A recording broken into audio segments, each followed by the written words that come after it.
Ezekiel 25:17.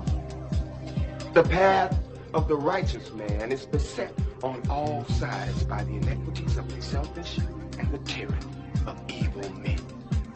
Blessed is he who in the name of charity and goodwill shepherds the weak through the valley of darkness, for he is truly his brother's keeper and the finder of lost children.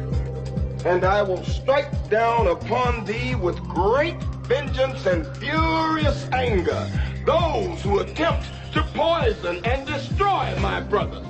And you will know my name is the Lord when I lay my vengeance upon thee.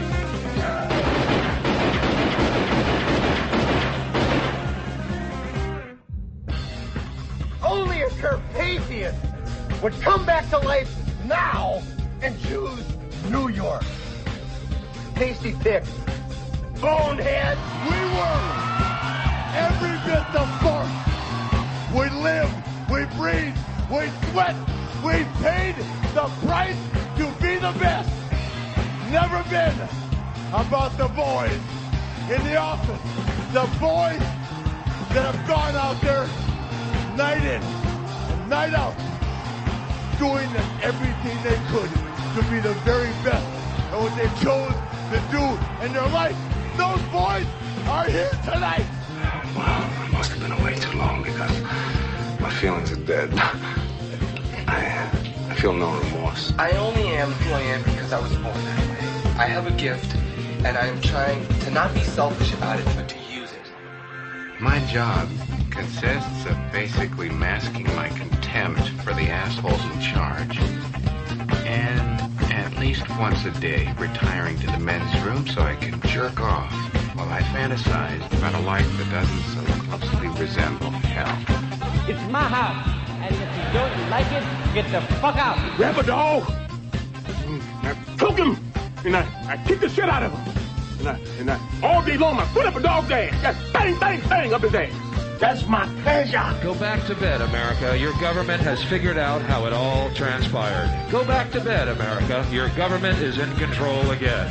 Here you go, America. You are free to do as we tell you. You are free to do as we tell you. You are free to do as we tell you. Sometimes shit happens. Someone has to deal with it. And who are you going to call? Oh, you guys like to tell jokes and giggle and kid around, huh? Giggling like a bunch of young boys in a school. Well, let me tell the joke. And boom goes the dynamite.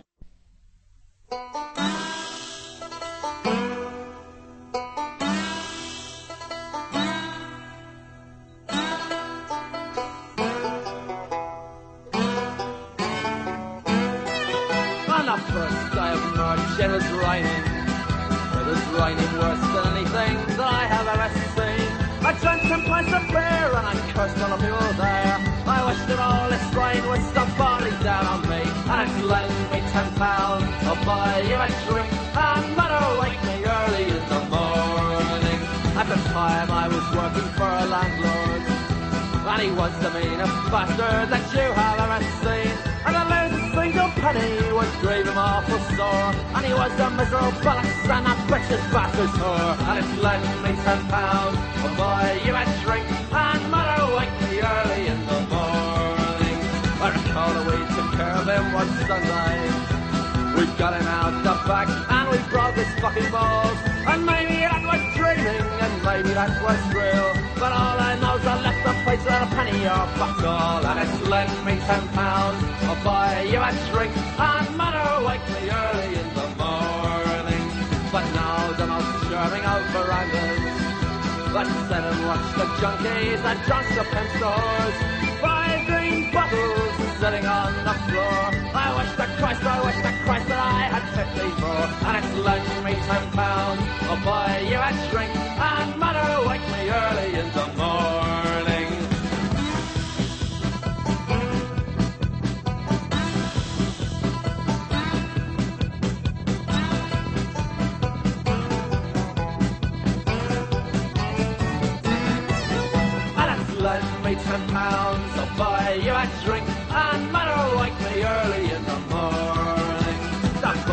we're drunk and looking for you.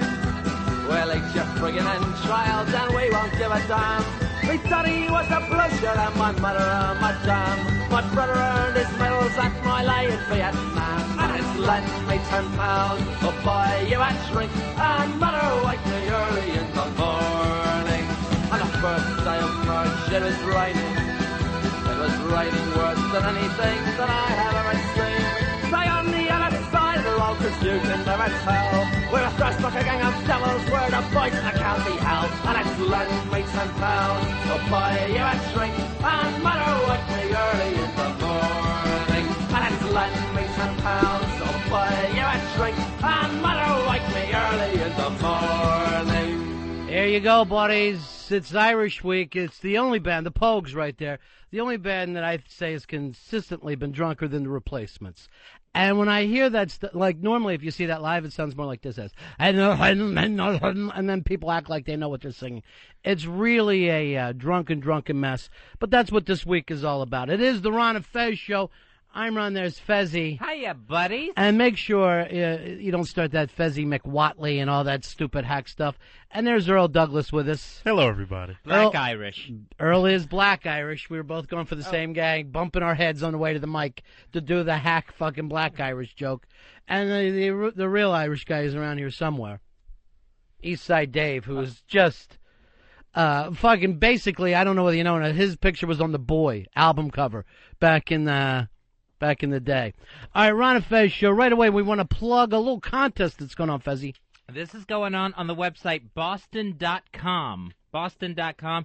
If you go to the business section, right, you can partake in a survey there, contest going on. The age-old question, which is better, XM or Sirius? I say XM is. I'm voting for XM. Yeah, so all the XM cats are getting together with this. Make sure it gets out on the websites. I already emailed Mikey Boy about it. Yeah, get it out everywhere, too. It's going to get out to everybody. Yeah, I want everybody to vote on this one because, damn it, it's important.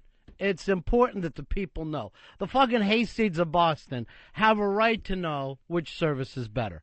They don't know. They're fucking sitting around terrestrial bound. They don't know. Somebody has to point it out to them. This will decide it for Boston once and for all. Yeah, so give it out again, Fez, how to get there. Boston.com and go to the business section on that website. So, yeah, let's get a link on all the buddy sites.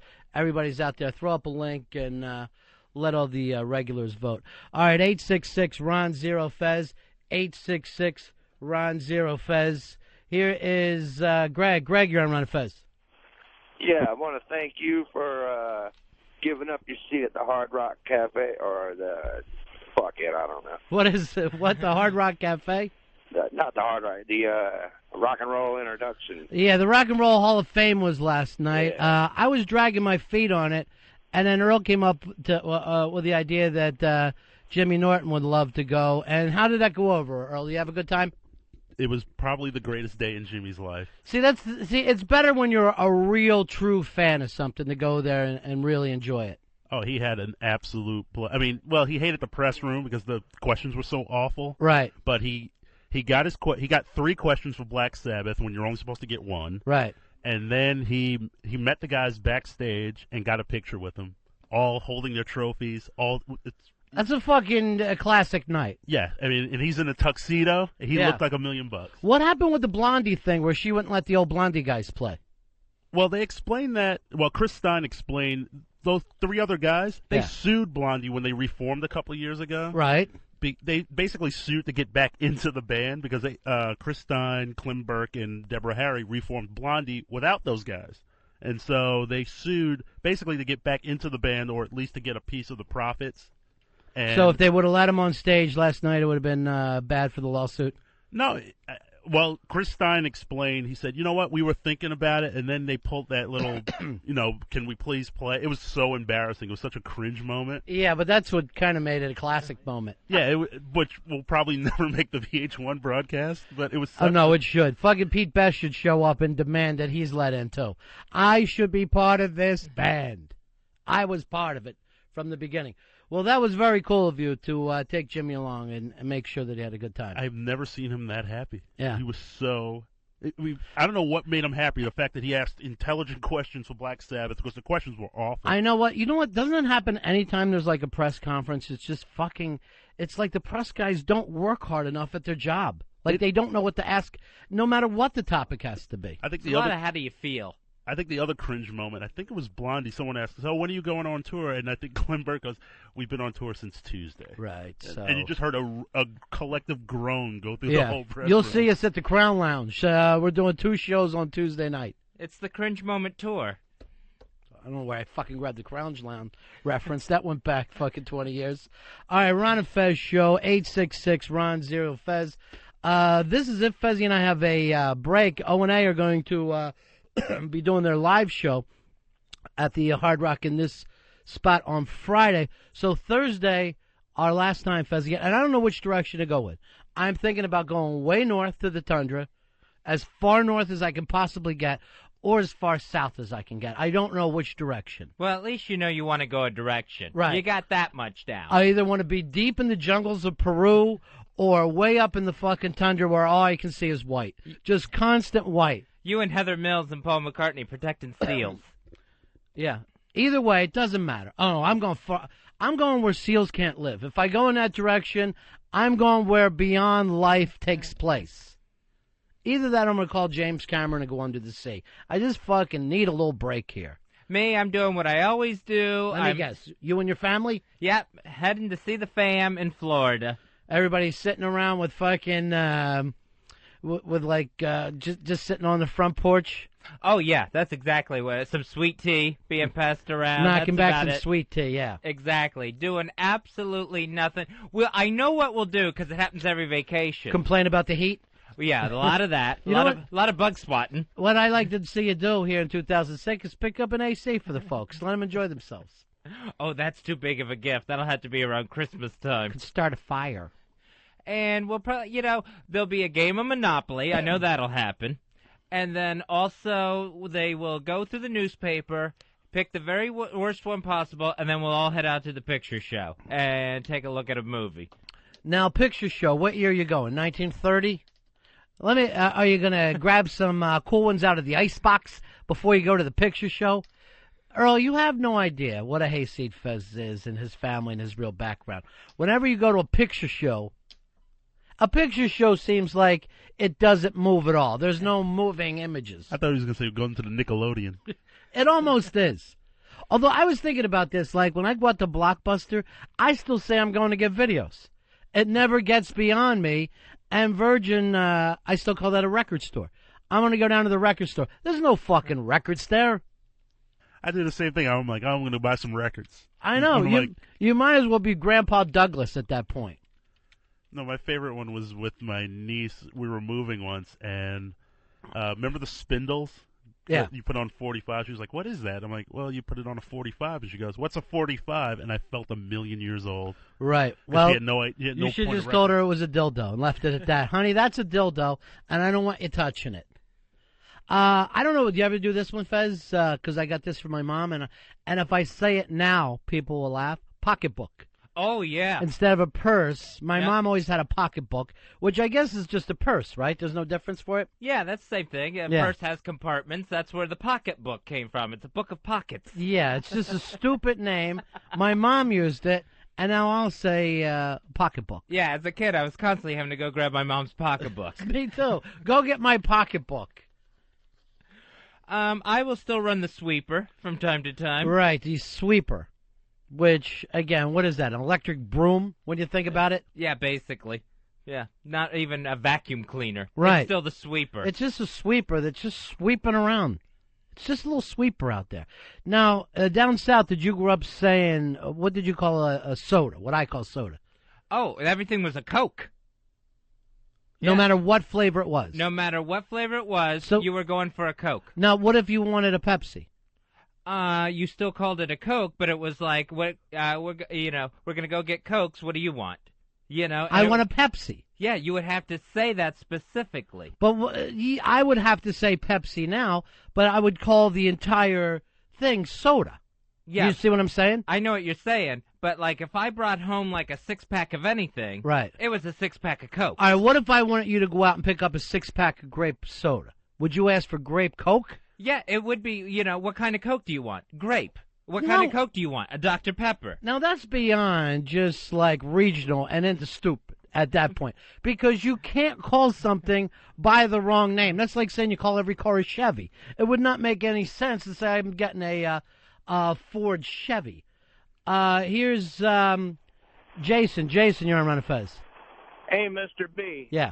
Hey, did you used to go in and sit on the Davenport across from the buffet, too? Now, I never said the word Davenport. I think I would say carport, but I'm not exactly sure about that. Yeah, we had a carport. Yeah. Yeah, that's what we had. Now, yeah, that's another one, too. When you built that extra room, what would you call it? Florida room. Yeah. A Florida room. Everybody in Florida has a fucking Florida room. And I'm always going, isn't every room a Florida room? You can't get around it. That's just the room. Here's Joe. Joe, you're on Ron and Fez. Hey, I wanted to ask Fez something. Fez, you sound like you had a little bit more info on the pocketbook. What else can you tell us? It's where you kept your change purse. Is that right? Change purse you would use? Yeah. What about this? Couch or sofa? Couch. Yeah. I would say couch, but if it folded out, I'd call it a sofa bed. It's the only time I ever said sofa. Oh, right, yeah. You would never say, don't worry about me, I can sleep on your couch bed. See, a couch to me always seemed bigger than a sofa. A sofa seemed like a love seat. I don't think I ever used the word love seat. I only saw that on TV. Here's Jeremy. Jeremy, you're on Ron and Fez.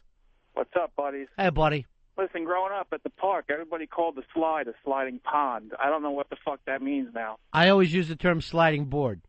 We were just slide. There's no water there. I don't get it. I never even heard. Where did you grow up at? Palisades Park, New Jersey. Yeah. I never heard sliding pond. Never heard that one. Hey, Bo. Bo, you're on Ron and Fez. How you doing, buddy? Hi, buddies. Yeah, buddy. Yeah, up in Buffalo, they don't call it soda. They call it shit pop. See, I Doesn't never. make any sense. You know what? One time when I was a little kid, I was out in Wisconsin, and I was fucking asking for soda, and they said pop. And I'm like, what the? No, I don't want pop. It's fucking ridiculous. I was caught up. I might as well have been in France. I was in so fucking far away from these people. We had a kid show up at school. New kid showed up, just moved to the area, called it pop. Yeah. And everyone was just on, you drink your dad? Well, first of all, you guys are drinking Cokes no matter what it is. Did you say faucet or spigot? Faucet. Spigot guy. How about you, Earl? Faucet. Yeah. I always said spigot. That was with the thing in the backyard was always the spigot. Hey, Charlie. Charlie, you're on Ron and Fez. Hey, Charlie. Yeah, buddy, this is Charlie. My grandfather was an old Italian guy that used to come home when he... We lost you, bro. Here's Steven. Steven, you're on Ron and Fez. How you doing, pal? Yeah, what's up, buddy? Hey. I'm over here in New York. Yeah. All right? And all these guys refer to the SUVs as cheap, especially the black guys. Earl, do you know Everything's about a this? Jeep. You call an SUV a Jeep? Yeah, we still refer to it as a Everything, Jeep. no matter if it's a Chevy Blaze, if it's a Pathfinder, it's a Jeep. Hey, I never heard that one at all. Here's Twisted Trucker. You're on the Ron and Fez show. How you doing, buddy? Hey, all right, how you doing, Ron? Yeah. I know when I moved down to Florida and I got my first job and we're working, I said, hey, when do we take a break? And they said, we're going to take a break around dinner. I thought, hell, dinner, that's 6 o'clock. But they were referring to dinner as lunchtime. That's the stupidest thing I ever heard in my life. I'm telling you. Yeah. We always had dinner. My grandmother, at lunchtime, that was dinner, and then dinner was supper. Oh, what about at school? Did you say, what dinner are you? Or your first dinner, second dinner? What did you say? At school, I would say lunch. Then that's the name. You got to have some consistency to your life. I never understood that dinner-supper thing. Yeah, it was always dinner. That was the noontime meal. For me, dinner was just another name for supper. Dinner was good. All right, dinner was a noontime meal, right? Right. On Sundays, did you go out to Brenner? Never. Well, that's what I'm trying to tell you. The breakfast lunch, maybe the greatest invention of all time, brunch. It's not being called Brenner. We also, on Sunday, we would have early supper instead of dinner. Here is Jim. Jim, you're on Ron and Fez. How you doing, buddy? What's up, boys? Hey, buddy.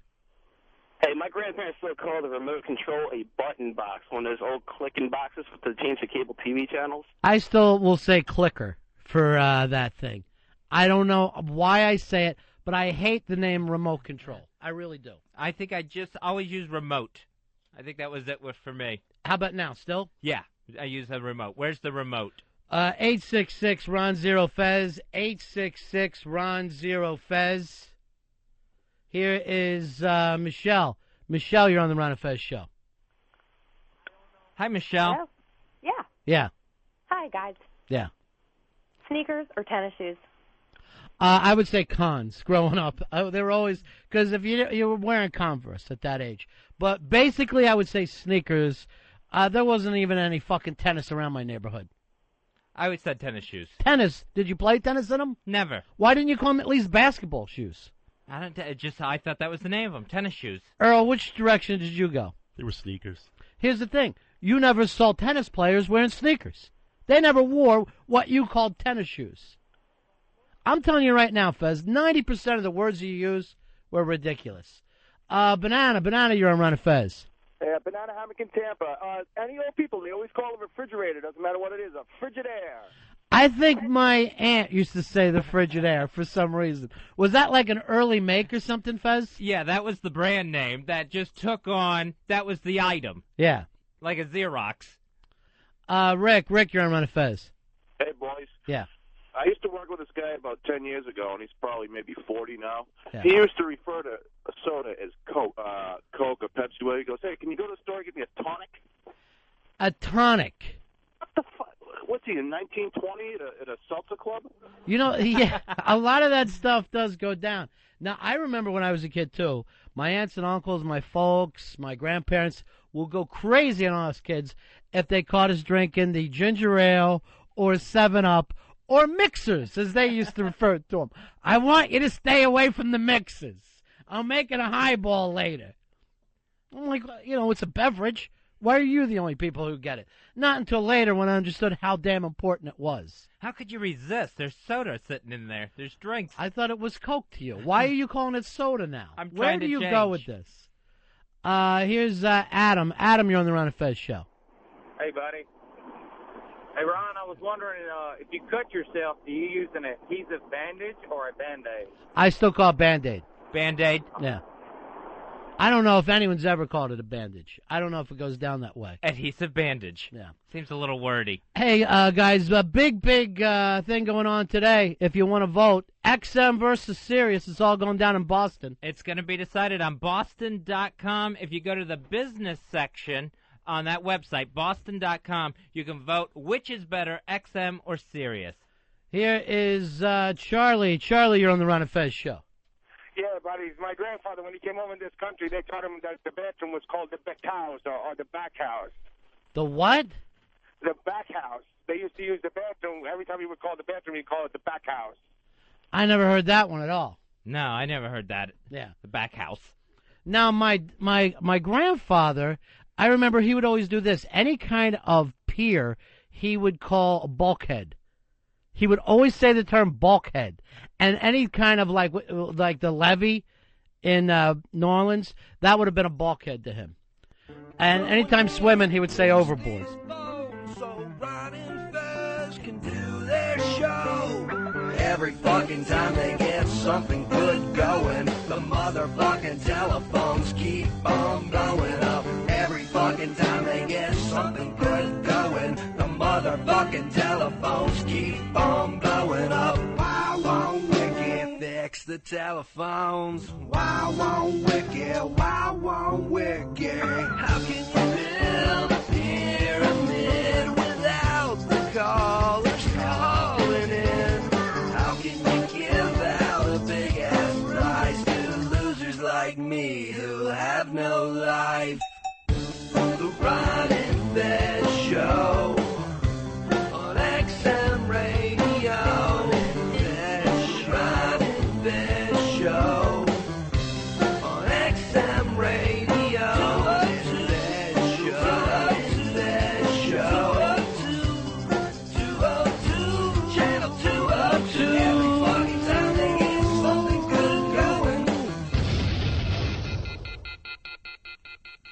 All right, there you have it. Earl, have you fixed them yet? No, I have not. Do me a favor. Leave here right now and go get a screwdriver and start trying to unscrew and screw things back in. See what happens. You may just get lucky. You know what you need is a Phillips head. That's what you're going to need. Go out and ask for a Phillips head. Here is Brian. Brian, you're on the Ron and Fez show. Hey, Ron and Fez, how you guys doing? Hey, buddy. Hey, listen, I'm new to XM, but an old YNS listener. Hey, how are you, pal? Good. Hey, listen, I still turn the channel on my TV and dial my telephone. I still say dial the try to explain telephone, that to too. my kids, but Yeah. I haven't dialed the phone in 25 years. Yeah, and I also say turn the channel. I didn't even think of either one of those. Yeah, me neither. I totally use both of those. Yeah. Now, our thing, I don't know what it was about our TV. We'd always break off the thing by, because you didn't have the remote. So we would be just turning it until you broke that off. The dial would actually come off the TV. So then you were just sitting there with a pair of pliers trying to see what was on TV the rest of the time. Yeah, you would end up looking for that knob like you were looking for the remote. And you remember this, too, is like everybody in our neighborhood, you had the real big TV that didn't work and then the portable TV on top of it. Because TVs used to come in these gigantic wooden sets. With a stereo. Right. Yeah, that was the big thing. There would be a stereo there. Well, those things, I don't know what it was. They were too big. They would last 6 months. You would be so proud of it. And then all it really was a stool for the little portable that would go there later. I thought a remote control was just the lap of luxury. Hey, we want you to go out and vote today. Big vote going down in Boston, Fez. Boston.com is the website where you can vote for which is better, XM or Sirius. I'd go with XM. So let's get some links up there on ronfez.net. See if Whackbag will throw up a link. ronandfezshow.net. fullblownaids.com, which, by the way, I found out not a medical site. So don't go there if you're really looking for help. Postwhores.net. The Post Whores gang can jump in. And Ron and Fez show at MySpace. All those folks welcome to get in and do some of the voting today, Fezzy. XM or Sirius is all taking place at the Boston.com. You go to the business section on that website, Boston.com. But, Earl, let's try to get people to put links up there so they can just go directly through. Yes, I've already put the word out. Did you get the screwdriver yet? No, I did not. You need a screwdriver at all times if you're going to fix the phones. Or pour me a screwdriver. I could actually use one. I'm ready to drop off those steps, Fezzy. What good does it do, really? Isn't drunk the same as being sober when you really think about it? No. Oh, that works for you. Oh, no, you don't drink anymore either. No, I don't drink anymore, not since the heart attack. Not since the diabetic thing? Yeah, when I drank myself into a heart attack, man. Yeah, but you're still enjoying pills. Yeah, that still works for me. Sure. That don't fuck with your diabetes.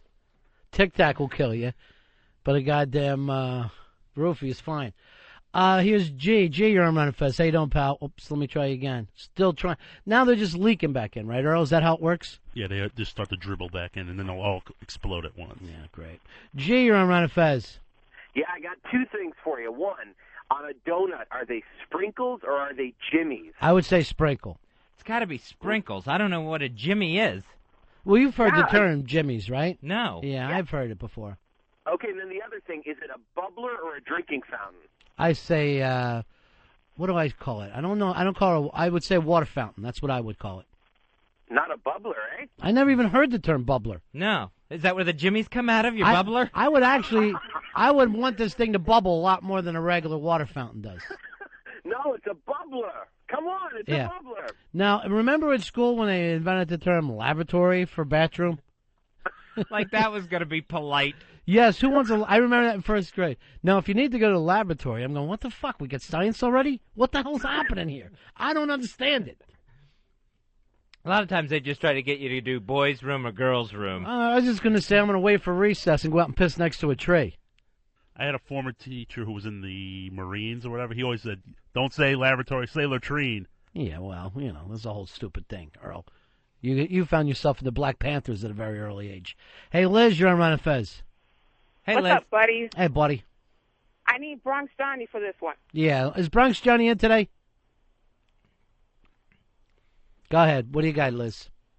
All right. I grew up in the South Bronx, 138 in Willis. Yeah. See, when I was young, and my nanny wanted me. She asked me if I wanted Cheerios. Now, by your nanny, you no mean your matter grandma? Hold on, your nanny, you mean your grandmother? No, I mean like a family friend. Okay. And whatever I wanted cereal, no matter what flavor, it was Cheerios. Hey, you want Cheerios? Yeah, I want Cheerios. Which one? That one. It was Lucky Charms. All right, let me check with cereal. Bronx Johnny. You called every cereal Cheerios? Yeah. You guys were as dumb as Fez down south. It doesn't make any sense at all. There are brand names to distinguish things. A Coke and Cheerios could be Mountain Dew and Fruit Loops. This must be the greatest world in the greatest news in the world to the good folks at Cheerios. They got to be thinking to themselves, no matter what they want, throw in Cheerios. I never heard that before, Liz. Yeah. I had to point. Was it a Spanish thing, Bronx Johnny? You think? Yeah, I think so. You think so, Yeah, it was Johnny? Spanish. Yeah, no likelihood, yeah. Y'all grew up with your nannies and your mansions and your limos. All right, now what would you guys call a big sandwich that would have like ham and cheese and provolone and all kinds of stuff? Just a sandwich. Just a sandwich, Fez, you? That's a sub. Earl? Hero. That is a hoagie, my friends. There's only one word for that. It was invented in Philadelphia. That word should go everywhere. It's a hoagie. A hoagie. It's not a sub, or the worst of all when people will say, oh, a submarine sandwich. And I hate when anyone calls a cheesesteak a steak and cheese. It's just, forget about it. It's ridiculous to make such mistakes. Johnny, what did you call everything? Switchblade? No. Zip gun? Did you have any words in the Bronx that you find out other people don't use? Yeah, a lot. Like, basic Ebonics, a lot of people don't say, like, pipe means, like, to have sex. Yeah. A lot of people don't use that. To say we're going to pipe? Yeah, but like, I want to pipe you, and they think you're going to hit them in the head with something. But Yeah, I don't want you to do either. In my case, it's the same thing. Yeah, I'd rather you hit me in the head than had sex with me, Johnny. I had not heard that term before. Had you, Fez? No, I've never heard pipe. Well, you know what? White people will be using it in 3 years. Wait 3 years, and then white people will be talking about laying some. I heard laying pipe, Yeah. but not piping. Exactly. I heard always like, yeah, you laying that pipe on her? Yeah. That was always the term for sex. Here's Ronnie. Ronnie, you're on Ron and Fez. Hey, what's up, buddies? Yeah. Hey, I got an older cousin goes to the video store, and he'll rent a bag full of tapes, even if they're all DVDs. Yeah, I still call that video store, which it's not. It's a DVD thing. And I probably will say, even for TiVo, and sometimes say I'm going to tape it, which is, again, ridiculous. But you can't keep up. What am I, Robot Master? That I'm able to deal with this? Hey, by the way, Earl, did you get that thing I sent you? That kid wrote a book? Yes. And it's called How to Survive the Upcoming Robot, Invasion or something like that. This kid, he works in robotics. He's got a master's degree. He knows robots are going to turn on us one day. He's trying to teach us how to deal. Have you seen that new, I think it's Asimov or whatever, what it's up to now, this generation? It's running around like a little kid. Ryan, you're on Ron and Fez. Hey, Ryan. Hey, Yeah. guys, how you doing? Yeah. What can we do for you, Ryan? Say it again, bro. We're losing you. He's breaking up, but he's trying to say galoshes or rubbers. What did you say in your neighborhood? Galoshes. I said boots. I never said galoshes. First of all, if you even wore those kind of things, you were going to get a beat down at school. yeah. They were so pussy looking that you could not get away with it. And your mom would be like, here's your rain boots. And I'm like, nah, Mike. I'd rather just go in there with wet socks and try to fucking fit into the crowd. Why make them bright yellow and red to stand out even more? Earl, what did you call them? Boots. Yeah. I could never say galoshes. It's too stupid. It's not even a word. I hate when people say stuff like that. All right, we'll bring it down because we got a couple. But they keep blowing up because people want to be part of it? Yes. All right, hey, Jimmy, you're on Ron and Fez. Hey, when you had to urinate. Hey, it's the Radio Shark. How you doing, Jimmy? My name is Jimmy, yeah. Yeah, how are you, Jimmy? I always said James. Why wouldn't you just say Radio Shark when you know I'll go to you? You're not an outlaw here. When you had to urinate, did you have to make a whiz, a piss, make pee-pee, or tinkle? I always said piss. Pee. Pee. Pee. I'd be like 2 and I say, Mom, I got to take a hot piss. I'm not kidding. Did you ever? We lost you, brother. All the phones blew up. We didn't get rid of you. This is what happens. When they do come back on, who's ever we're talking to gets blown off. Just answer me, Earl. Like me and you sudden were drop off. Yeah. Do you remember when we went out to lunch yesterday? Yes. We were like individuals talking. We had a good time. Do that on the air. This is not a. You're not in trouble with me. You're not in trouble with Fez. No, I was just allowing you to finish. I wasn't. No, just like it, we can even talk over each other a little bit. No, I just didn't want to step on you. Drives me crazy. Here's Rich. Rich, you're on Ron and Fez. Yeah, in Connecticut, we don't call them subs, we call them grinders. See, grinder is something you do when you're in 8th grade. You grinder. That's as quick. Did you get the grind at all? I remember actually asking, did you grinder? Thinking that was as good as you were going to get in like 7th or 8th grade. That leads to piping. Yeah. Now, did you have that in the Bronx, Johnny? Nah, man. You never did any grinding? Mm-mm. Straight to piping? Yeah. Right off the bat? Yeah. You guys are banging in kindergarten? Here's Dave. Dave, you're on Ron and Fez. There's a difference between a hero and a sub. A hero is when you just you slice it down the middle, but you don't cut all the way through. A sub is when you slice the bread completely through.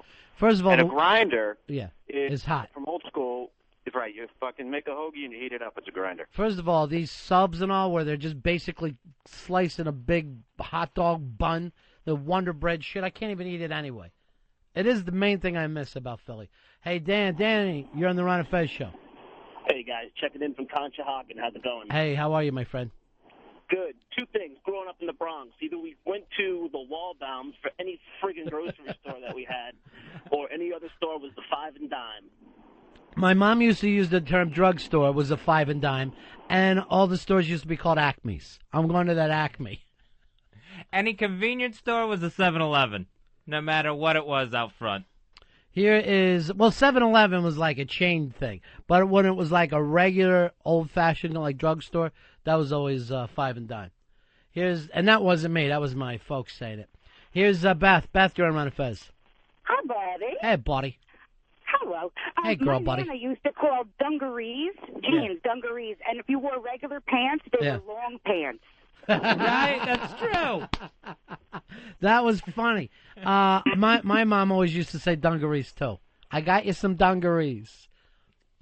She wouldn't care what make they were too. Oh, my mom would try to pass that along. Yeah. That one I did not pick up on. Couldn't say dungarees. Instead said jeans? Yeah. To me, jeans were for girls when I was little. Like a girl would wear jeans, a boy would wear dungarees. Like basically we were going out to the site and doing work. But you know what I'm saying? Nothing actually happened. I couldn't pick up on the word slacks either. Here's, again, a girl turn. Hey, Dana, you're on Ron and Fez.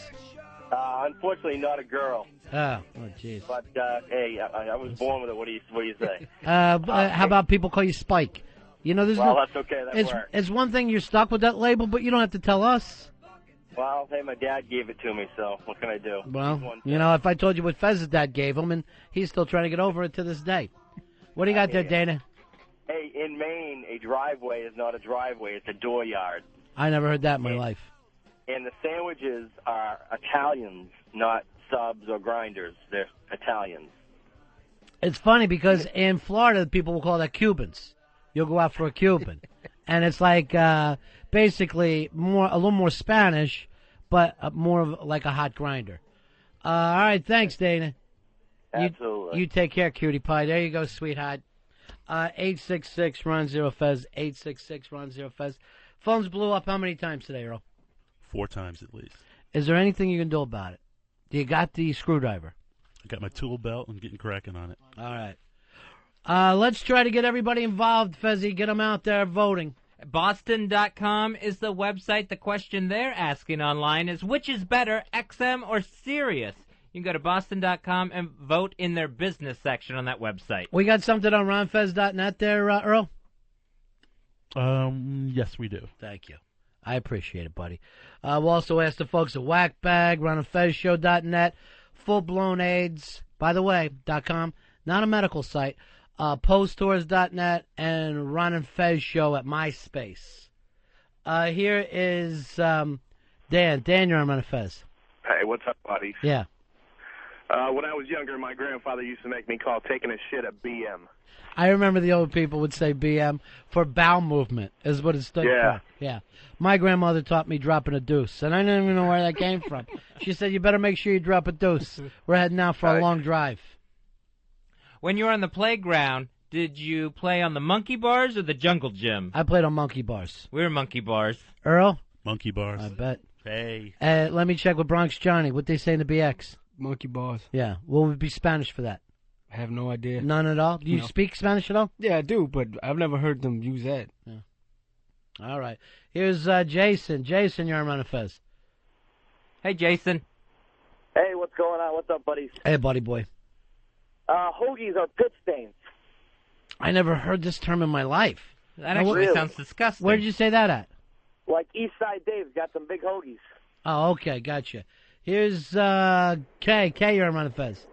Hi, you guys Yeah. remember when you were little and you'd get cut, and instead of putting Mercurochrome on you, we called it monkey blood. I never heard that term in my life. Monkey blood.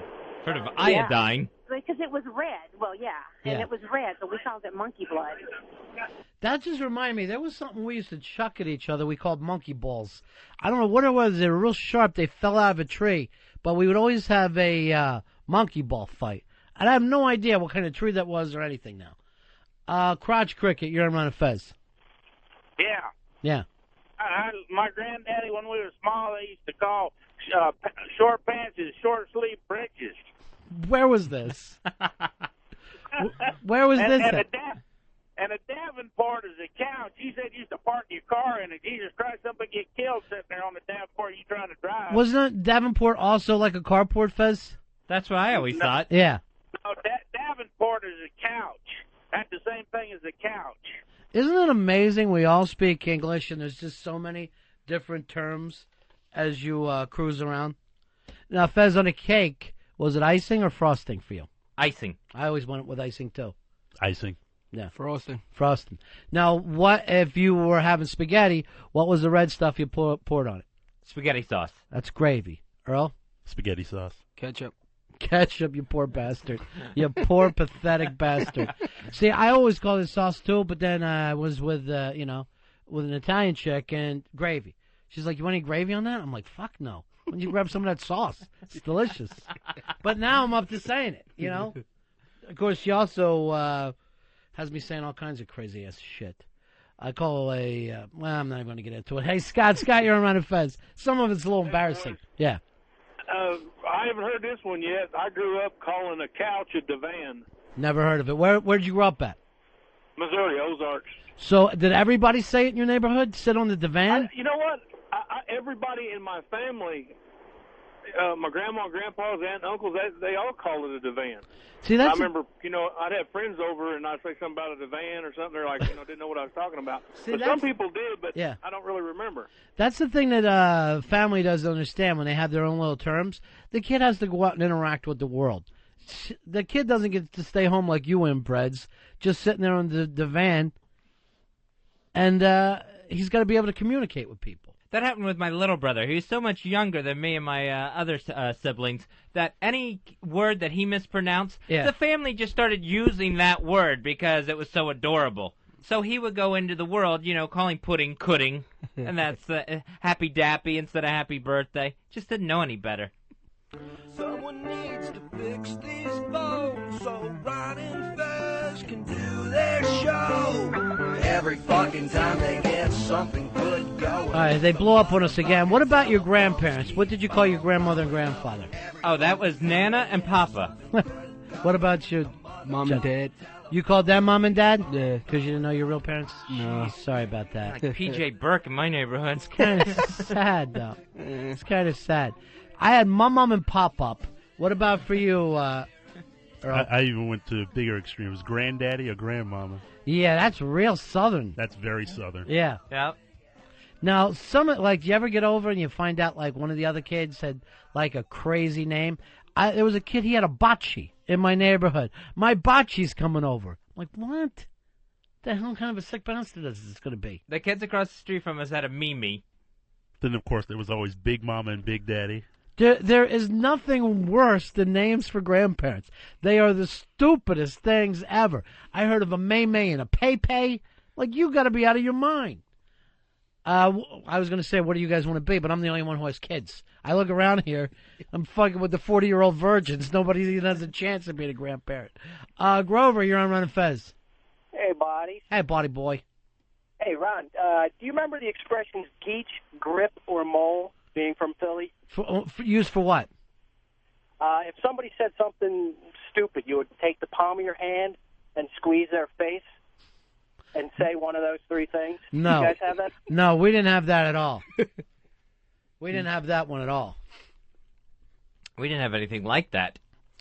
One thing that we used to say there, though, like if you were playing basketball or you came up and some kids were playing baseball, you always said this phrase, "Give me a game," which meant "let me play." And I always thought I always thought it was normal. And then later when I moved, I would say, "Yeah, give me a game," and people were like, "What?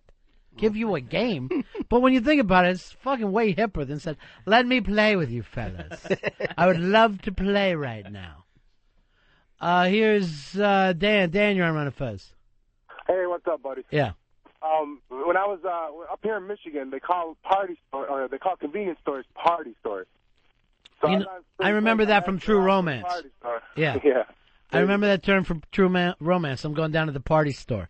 And I live in the same city with the same shitty airplanes going over my house. I thought that was for a liquor store, but it's any kind of convenience store?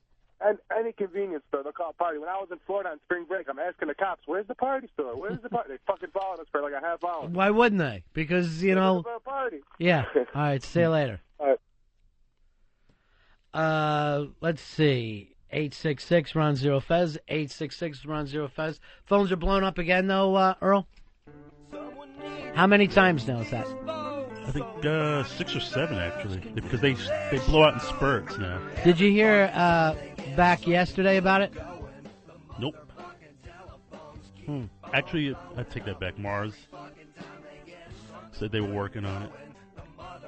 Bring up the screwdriver theory. I think we're going to need a screwdriver. How about an axe?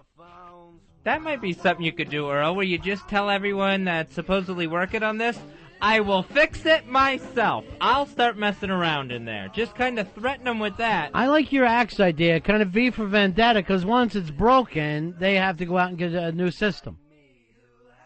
There's nothing better than an axe. It always seems to solve a lot of problems. Instead of putting an adhesive bandage on these. Now, Fez, did you ever say the name pasta when you were younger? No, everything was spaghetti. No matter what it was? Right. Yeah, even if it was... Or macaroni. We would use macaroni we'd say macaroni, too. But it seemed like pasta's, like, fairly new, like, the last 10, 15 years. And it just caught on like gangbusters. So you can't get around it. What did you used to pour your ketchup on there, Bronx Johnny, you poor bastard? Chef Boyardee. I just think a little Bronx Johnny up there. Some cold water flat he's living in the Bronx, pouring ketchup on like it's a meal. Ketchup was an entree for this poor kid. Not having enough Cheerios to eat in the morning. What kind of sandwiches were you making for yourself? Mayonnaise? Like, we kind of have a down south thing on peanut butter and, not peanut butter, mayonnaise and banana sandwich. Yeah. Do that, peanut butter with banana, whatever. Anything to stay alive? Basically. Just trying to stay alive? Yeah. Yeah. Well, what'd you call pet? Cockroach up there? What was it? Water bug? Nah, man. This Bronx Johnny, he's got like a little leash on a cockroach. He's calling it Fido. Poor son of a bitch. The termites have babies. Yeah. We have to name them. Do me a favor. Go into Petty Cash and make sure this kid gets to eat tonight, Earl. And not ketchup. I don't want him having mayonnaise and banana. And then he's saying it's a down south thing. I don't know how far south that is, but it's a lot further south than our south. South Ecuador. South America is what South he's talking. South D representing. Yeah. Oh, man. What's the hat for today with the A on it? Huh? Oh, this is a Dodgers hat. Yeah. Oh, okay. I didn't see the L there. It was because it's all camouflage. That's the thing now, to make these ball caps not look like the teams that they're for. By the way, I would never say the term ball cap in my life. Mm-mm. What's that then? Fitted. Fitted cap? What do you call it? Fitted. We call them fitted. What do you call it, Earl? I always call it a hat, even though it's a cap. I know. I'd say I'd say a hat if it was like that, but had a baseball cap, never just a straight ball cap. Because I got to be fucking. I got to let people know exactly what I'm talking about here. Hi, you're on the Ron and Fez show. How you doing, man? Hey, what's going on, guys? Yeah. You guys, when you were growing up, did you guys play catch or have a catch? We had a catch. Play catch is what I saw the other kids Play doing. catch. Yeah. I saw out your window. What about you? Through the picture window. We played catch. Yeah. Here's Franco. You're on Ron and Fez. What's up, buddy? Hey, buddy. I'm from Long Island. We always called it Heroes, but if I went to Philly, I would always order a cheesesteak hoagie because that was like specific. I hate right? when people would say that. No, it's just a cheesesteak. Really? Yeah, it's not a cheesesteak hoagie. Well, some places it was like specific, like if you wanted lettuce and tomato on it. You, my friend, might have had to. Were probably in Jersey if you were fucking ordering a cheesesteak hoagie. Nah, man, it was Tony Luke's. Yeah, but you were ordering it the wrong way. All right, what else you got for us, Franco? You guys call it chalkboard or blackboard? I say blackboard. Blackboard. Chalkboard. Yeah, we always said blackboard. I actually teach Blackboard. students now, like little kids these days, and they call it chalkboard. They're like, it's not black, it's green. I was like, it's still a blackboard. Yeah, I know, but even in the military, they stopped using the term blackboard because to be politically correct, they don't want anybody getting their feelings hurt. I know it's odd, but I guess you're not allowed to mention color at all anymore. Hey, Diesel, you're on Ron and Fez. Yeah, how you doing? It's Diesel from Alley Pond. Hey, how are you? I run a machine, and I can't stand when Okay, I got me on a everybody radio calls show. every machine they see a tractor. Every machine will be called a tractor? Every machine they call a tractor. Oh, you run that tractor over there? A tractor. Can't be an excavator, can't be a payloader, can't be a dyno. It's got to be a tractor. That makes it simple. I like that idea. But you're the guy who calls every beverage a Coke. See, I'm trying to simplify. 866 Ron Zero Fez. 866 Ron Zero Fez. Did you have a stove or a range? I had a stove. We had a stove. Yeah. I didn't even understand the name range. What about you, Johnny? Oven. By oven, what do you mean? Like some kind of barrel that you guys would burn stuff in out in the, out in Heat the up alley? the ketchup. When that ketchup is nice and hot, you're on your way. What about you, Earl? It was the stove. Yeah. Tinfoil, aluminum foil. I think my parents always said aluminum foil, but since my dad made plastic for a living, we used to have these big things of plastic that will last like 19 months. We were tinfoil. Yeah, well, it's probably not either, right? No, I doubt it. Maybe it's aluminum, but I don't know. I know it's not tin. It can't be. Yeah. It was always aluminum foil. My parents called it aluminum foil. We called it tin foil. Yeah. Shiny paper. Just shiny paper that one day you dropped the getting? Jewelry. Yeah. That's what he called First it. of all, there was no food, there was no leftovers for them to keep for another day. Just to eat everything you can. God bless you, Johnny. When people have a yard sale, a lawn sale, or a garage sale. I never did any, but I would probably say garage sale. I think we went with yard sale. Did your parents ever do it? No, but they would take their stuff to a neighbor's yard sale. So it was yardstick. Yardstick? Yes. I'm gonna go out to a yardstick and buy something. I'm sorry. What are you fucking doing in there, Earl? No, it's just falling apart in here. I'm so sorry. I really am. Yardstick. Where you could buy different measuring instruments. You see those headphones? Listen to them every once in a while. Are they on? The rummage sale is something a church would have. No, I never heard that term. I mean, to me, rummage seems so old. That seems like you're going through the town dump. Yeah. By the way, did you say dump? Yeah. That's what we had in our neighborhood, too. We're going to the dump. It was such a big thrilling thing when you went to the dump. Just to chuck stuff down in a hole. The dump was amazing. Yeah, it was great. Hi, you're on the Ron and Fez show. Who's this? Hey, you're on Ron and Fez. Yo, what's up, buddies? Hey, buddy. Hey, the term hooking up, does that mean to kiss or to fuck? Let me go to Johnny. You're on the cutting edge. Hooking up is usually fuck. Yeah, you're going to bang all the way. Yeah. Yeah. But then you would also say, I hope to hook up with her. So it really could be used either way. George, you're on Ron and Fez. Yeah, George from Pennsylvania. In Hey, buddy. Massachusetts, they call liquor stores package stores. Yeah, I've heard that term. Now, also in Pennsylvania, there used to be a beer distributor where all he would sell was beer, like out of a big garage. You couldn't buy anything else. You couldn't buy wine or anything from him. Just going to a beer warehouse. Here is Jeff. You're on Ron and Fez. Hey, buddy. Yeah. Hey, do you stand in line or online? I think New York is the only place that says online. Everywhere Yeah, else I in the know. country says inline. I always stood in line until I got to New York. Here's what bugs me. I notice this now. People are starting to say, instead of line up, queue up.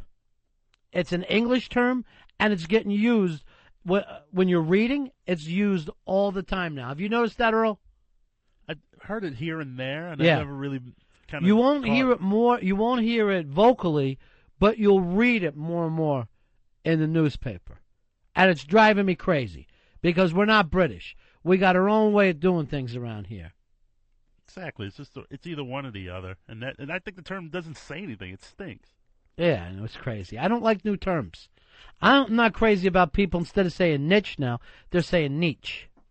And it's happening across the board. Yeah, that has definitely changed where it swung the niche way. Yeah. Harassment has gone that way with harassment.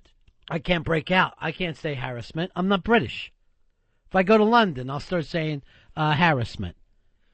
This new thing that they've got now, because the administration refuses to say civil war in Iraq, even though 69 dead in something that's not a civil war just yesterday. Right.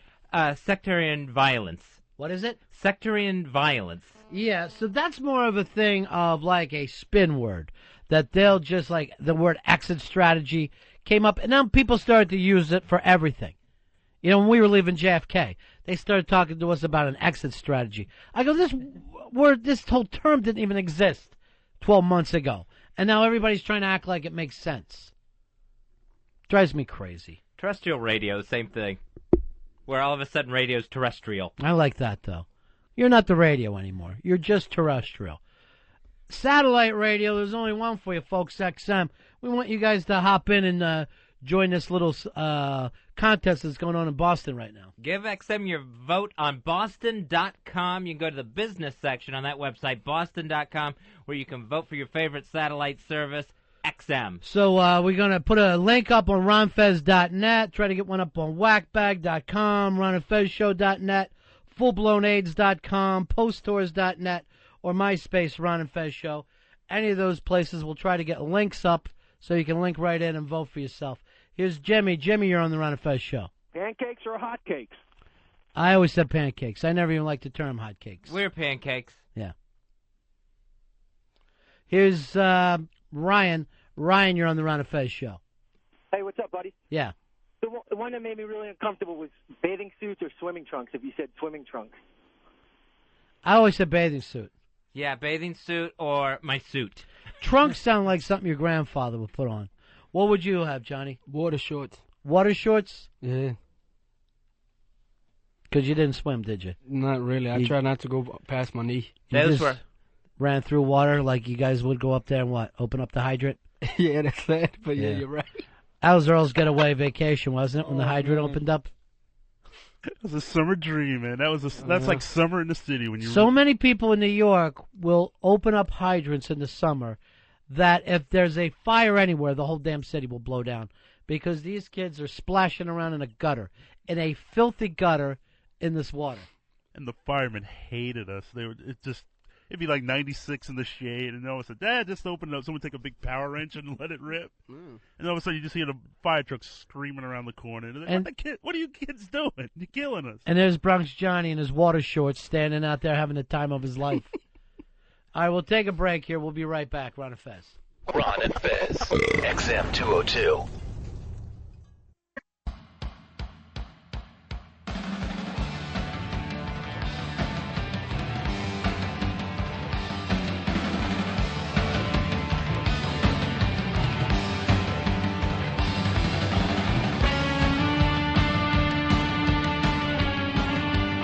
Ron and Fez Show.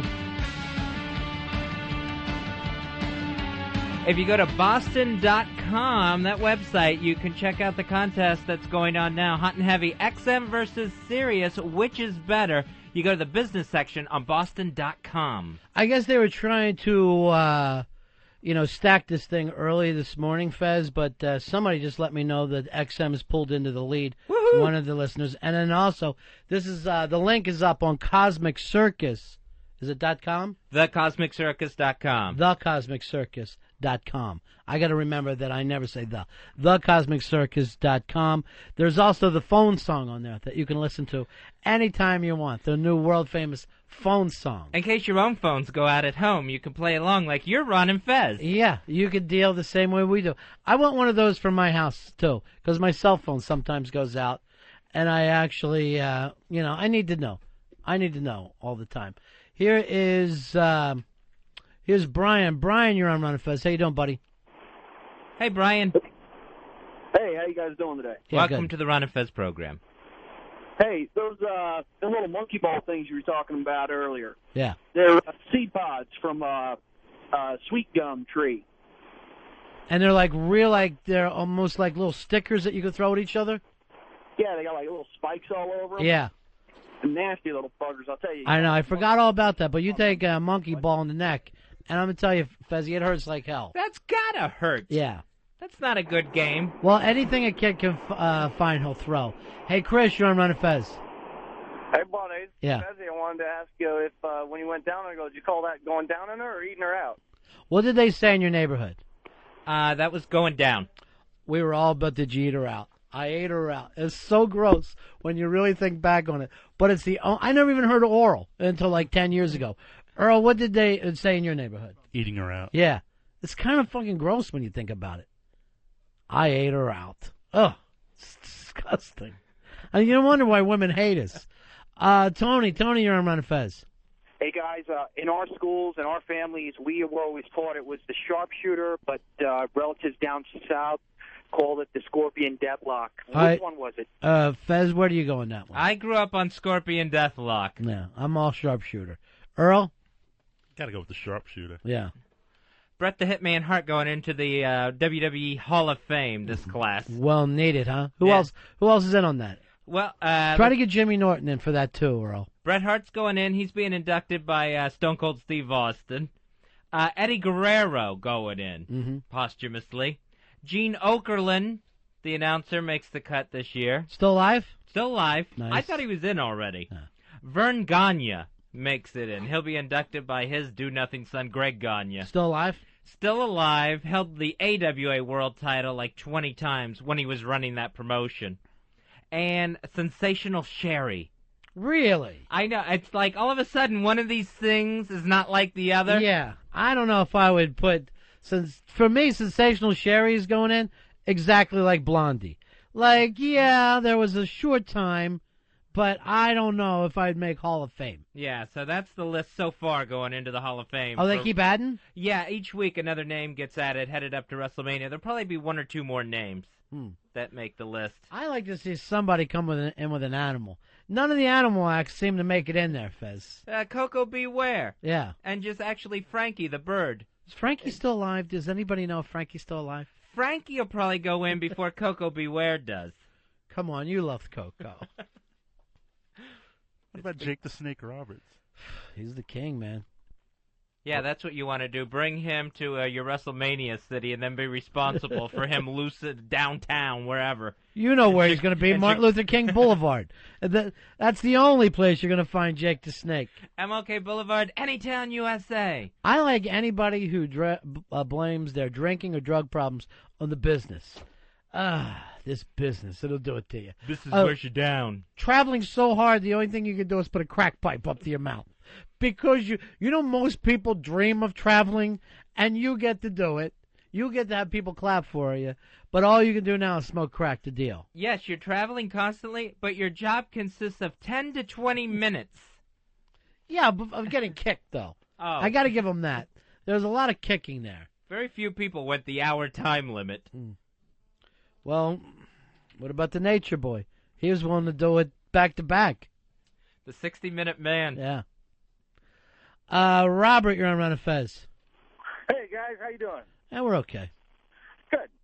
My wife is from upstate New York, and she would often use the word itch and scratch and switch the meaning. Like itch my back? She would say, yeah, itch my back, or ooh, Yeah. ooh, I got to itch my arm. Yeah. You know, itch is a feeling, not an action. Yeah, you basically didn't marry a very bright woman. Here comes Little Johnny. How you doing, buddy? How you doing? A couple weeks ago, I actually saw Jake the Snake wrestle in Philadelphia against the Sandman. Yeah. And it was a very short match. It was under 2 minutes. He could barely do the DDT. Loser goes to rehab. Where did you see this? At what flea market? It was a fed called PWU. Uh-huh. PWU. How many people were there? It was terrible. It was like maybe 50. 50, but you're going crazy, though, right? Yeah, of course. It's Yeah. the Sandman. Including It's the Sandman and Jake wrestlers. the Snake. 50 including the cast. How did the snake look? Awful? Yeah, he looked terrible. Yeah. He looked bad. But you tried living the life he had and still making it to a 2-minute match. You got to give him all the credit in the world. They did a thing with him not too long ago on the WWE on the Raw show, maybe about a year ago, and I didn't recognize him. I had to figure out that it was Jake the Snake Roberts in the ring, looking nothing like he did, just so bloated and so worn out. Still sporting the Zubaz, though. You got to give him all the credit in the world there. He's not going to be shook by it. And the skullet. Yeah. I don't know. I think he looks like $1 million. I think he looks better now than he did back in the day. Maybe that's me, but I think he looks fantastic. It looks like it's filled with sandwiches, that bag that used to carry the snake. He's that big now. We got a bag of snakes and sandwiches, Earl. You get a bag of sandwiches. I don't know about the snakes. Boy, we all went out for lunch yesterday, and Fez hustled this into a health food restaurant. I had the vegetarian chili over brown rice. I had the blah. I guess it was just the blahs. What did you think, Earl? I was all right. I had a salad and. All right is not what I'm looking for if I'm living in Manhattan. When I was in Fairfax, yes, I would settle for all right. Here, I want to blow up a little bit. Remember my other trick. We act like, okay, we're all heading home. We meet around the corner after Fez leaves, and we go out to a nice place and eat. That's the plan? We can't eat like that all the time, Fez. I told you when you had your heart attack. We can't be there to back you up. When I had the heart attack, you said we were all going to jump in and help Fez, and we're all eating healthy from now on. You knew I thought you were dying. You knew that. And I would have said anything to hold you back. But I can't just be eating bland all the time. It's not easy, trust me. Do you see this thing where Dennis Quaid is saying he's manorexic? What the hell is manorexic? It's anorexic, but you don't want to sound like you have a vagina, so he invents the term manorexic for himself. Oh, if he gets a tumor, he's got mancer. He also does a lot of the face stuff, if you notice. His face is as tight as a snare drum now. Oh, yeah, there's like a turnkey back there that he just does a tighten-up with. I thought the whole idea of being a guy is that you didn't have to care what your face looks like or the fact that you put on weight. I thought that was the point, that we're not women. Was Billy Bob Thornton manorexic? Yeah. Or was that a urban myth? No, he was manorexic. They're all manorexic now, even though the term didn't exist before yesterday. They're a bunch of manorexic pansies. Because he dropped his sling blade weight fast. He got Well, that's thin. what he weighed before. If you see any of the early Sling Blade movies, that's just what he looked like. Oh, okay. And then after everyone started paying attention to him, that's when manorexia turns its ugly head. There's nothing you can do about it. Oh, I thought you had something for us, little John. No, I was going to say, I think at one point, especially during your teenage years, most men are manorexic. With the zits, you're always concerned about your... Oh, you're worried about your face and all? Yeah. So you're not, you haven't been out of it too long, huh? Have you? Not really. Fucking piece of face. What are you worried about? What do you care? It's harder to go out and, confidence-wise, to try to pick up girls if you have... That's why we drink. That's why we drink. But I'm at an age where I can't do it legally. Yes. I started at 14, hard. I started at 14, too, but yeah. It's a lot harder to go out to a bar and do it, Yeah, I know. They really have changed things. Here's Keith. Keith, you're on Ron and Fez. Hey, what's up, buddy? Hey, buddy. Just wanted to talk to you. First off, what do you guys call those knitted caps there? Do you call them stocking caps or toques? No one calls it a toque. What would you call that, Earl? We always call it a stocking cap. Yeah, I didn't call it anything. I think I would call it a cap or a winter cap. I don't think I called it anything. Up here, they're toques. Yeah, I know. You're in Canada, right? You betcha. We're kind of fucked up here. Yeah. About wrestling, too, I just want to mention, I seen Bret the Hitman Hart a couple weeks ago. Yeah. You want to talk about guys that look like shit. Are you kidding me? Has he let himself go? Yeah. Oh, he's getting all bloated up now. That's surprising because I would have thought he would have went for anorexic. Well, I thought he's the type of guy to worry. He's just still bitter living in the past, and since that stroke, he's just bloated up and losing his mind. Does he look bad? You go up, talk to him, you say, hey, Brad, how you doing? You got screwed by Sean. He starts losing his mind for a while, and then after about 10 minutes, you try leaving the guy, and he's still living in the past. He's still bringing up what happened with Sean? Oh, you bet. Every time he's on TV up here and everything like that, that's all he's losing his mind about. Was he as beloved in Canada as they let on? Like, he could not lose that strap in Canada? Well, I'm from Red Deer, Alberta, which is about an hour and a half from his hometown. Yeah, he was beloved around here because we had Stampede Wrestling. Right. For the longest time, the Hart promotion there. And where they had all the titles. Come through there. But But no, it was just he's losing his mind, and the Hearts were loved, but Brett wrecked it. So they're not loved anymore, huh? Not as much. No, Brett's just sour grapes now. I bet when he goes into the Hall of Fame, the place pops for him big, though. Oh, that's huge. I bet it pops gigantic. That's the inductee to get. And they homer him every the odd event in Canada every time they add one of those in your houses or whatever. But no, when it comes down to it, he's best left just dead. All right, see you later. Here's Smasher. You're on Ron and Fez. Hey, guys. Yeah. The whole problem with Jake the Snake, I mean, he blames the industry. I watched Beyond the Mat. Dude, that guy's father had sex with his daughter, and that's who Jake's mother is. Yeah. You don't think that messed him up? So you're saying he came out a genetic weirdo? Yeah. He was fine for a while, though. Oh, dude, there's internal problems, dude. Once your life turns to shit, you kind of figure out what the hell is really going on in the beginning. So it always comes back to my grandfather's my dad, no matter what happens. Exactly. You know what? I hate to say it probably happens more than you know. His dad was a gigantic wrestler. Not popularity-wise, just size-wise. Yeah. Grizzly Smith. Here's Matt. Matt, you're on Ron and Fez. Hey, guys. How you doing? Yeah. Listen, wanted to find out what you guys used to call the night before Halloween. In my neighborhood in Jersey, it was Cabbage Night. And then when I told a friend of mine about it in college, he looked at me like I was nuts. Start. They We had got a any different name cabbage? for it. Yeah. We would always call it Mischief Night. That's the one that I heard, yeah. All right, thank you very much. Here's Ian. Ian, you're on Ron and Fez. Hey, guys. Salute from Canada. Hey, buddy. More Bret Hart talk? Newfoundland has got to be the home of fucked up sayings. They've got, like, your front step is always called a bridge, or your shed or your barn is called a store, and any inanimate object is called a chummy. So, like, give me that chummy? Yeah, hand me the chummy, will you? Yeah. I call everything a gimmick, so what am I to say?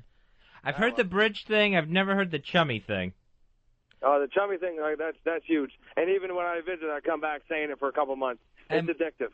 And my Newfoundland relatives, they won't put the front steps on the front of their house. There's just a big drop-off from the front door to the ground because they dodge the house taxes that way. Because if you put the front steps on, the house is considered done and you'll have to start paying the taxes.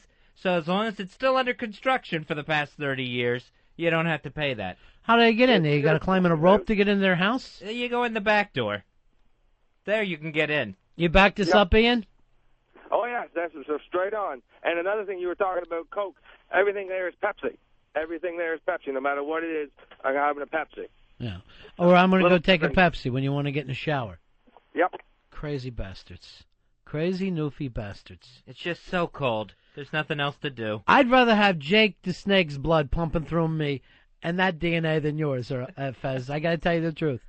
The inbreeding that must take up in a place like, and you're going to wonder, because you always have a lot of phobias and stuff. Right. I bet it's the inbreeding that took place. You think I'm inbred? Well, I mean, I know that your dad married his mother, and they were just close. Oh, really? They're the same age? Yes. I had no idea. Ah, that's odd. That is odd. Huh. Hey, coming up in just a little bit, we're going to have Stephen Woolley on. He's got a brand new documentary. No, it's a docudrama, right? It's a film. Yes, docudrama. About the life of Brian Jones, or pretty much the death of Brian Jones. Most of it is, some of it's flashback, but most of the stuff takes place in the last 3 months of the life of Brian Jones, the founding father of the Rolling Stones. And Earl, would you say fairly forgotten in rock history? Forgotten, very underrated. Painfully. Underrated? Very, very underrated. He Yeah. pretty much gave the Stones their image, their edge. He brought in instrumentation to the band. You know, like if you hear Paint It Black, the opening riff to Paint It Black, that's Brian Jones. Now, let me hear it. Let me hear it right now. I always love this song. Are we having problems with the delete still? Just a few. Yeah. Hold on. A little contest going on, Fez. We've been asked to help out a little bit. Yeah, the question is, which is better, XM or Sirius? You can go to Boston.com. That's the website where you vote for XM. You go to the business section on that website, Boston.com. Yeah. Boston.com, or you got it up at Cosmic Circus. There's a link, ronfez.net. And somebody sent me something. If you unblock some cookies, you can vote as much as you want. Yeah, vote as much as you want. As they say in Boston, vote early, vote often. All right, let's take a listen to this Brian Jones that you're bragging about.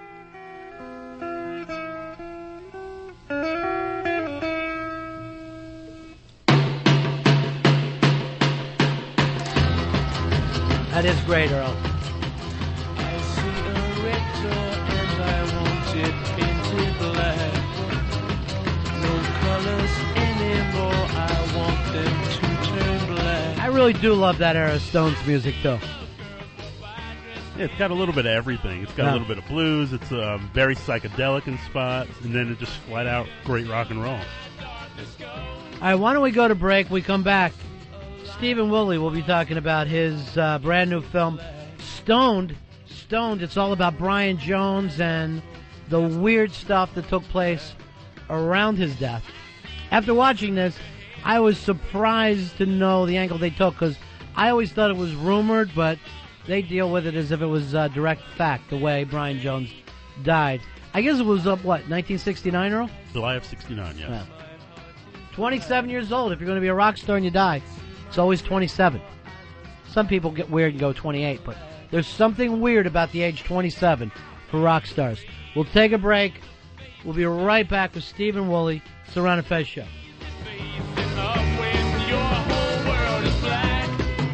Ron Bennington, Fez Watley, the Ron and Fez Show. XM 202.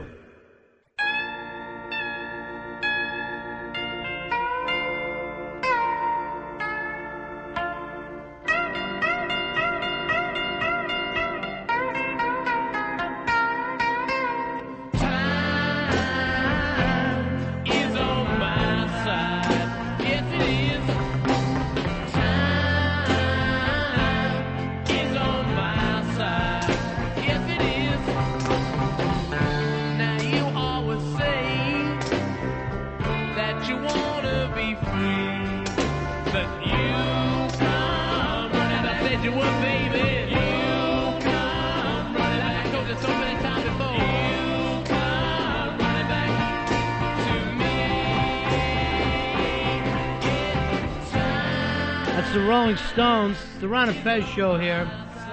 Stephen Woolley is here. He's directed a new film called Stone. Steve has also produced such films before, like The Crying Game, Interview with a Vampire, Scandal, Absolute Beginners. Is this the first film you directed, though? Yeah, it is. Yeah. It's my directorial debut. Now, people are always curious about what the producers do on a film, though. How's the job different? What do you do differently? Well, why it's people get very confused because producers do different things on different movies. There's exec producers, associate producers, co-producers. I think for me as a producer, I generally get very creatively involved in the screenplay and casting and financing, seeing the film through, editing, choosing a composer. I usually work in partnership with the director as a producer. I think my golden rule as a producer, though, is always I would never tell the director where to put the camera, and I would never tell the actors what to do, what their motivation is for each scene, or how they should play their part. That's the director's prime function on a movie. So it was incredibly liberating on Stoned to finally put the camera where I would want to put it, and tell the actors what they should be doing. So it was kind of I hadn't realized I'd repressed this for 20-odd years, and I produced, apparently, over 40, or produced and exec produced over 40 movies. But to answer your question, what a producer does, the producer does everything and nothing. If you've done your job as a producer, you've set it up, you've got the right director, you've got the right cast, you've got the right schedule, you've got enough money in your budget, really, when the film is shooting, you should go on holiday, But it doesn't happen that way. There's always a crisis. fire. There's always something to put out. And as a producer, you're putting out small fires, so it doesn't become an inferno. So it's crisis management, it's diplomacy, and it's also sharing a vision. It's starting out. I made a comedy out here in America, and about halfway through we were looking at the dailies, and I was sitting by the director, and I said, that line played so much funnier in the script. And he looked at me and said, "We're not making some goddamn comedy. Right. And I thought, oh my God. Doesn't know. He's making a different movie. Right. And our financiers, who put up like $10 million or whatever it was, think we're going to deliver a comedy. So, you have to get as a producer, you've got to make sure that everybody on a film knows what they're making and what they're doing. And you're kind of, as I say, you're really great producers, or certainly good producers, or producers I admire. They're invisible on a picture. Right. They're not, you should be the invisible man. You should be everywhere and nowhere, because you're supporting everyone, you're conduit for everyone, but you're not you're dealing with so many egos that you can't afford to have another ego. Producers with egos are pretty frightening. Now, your film, Stoned, everybody knows the Rolling Stones.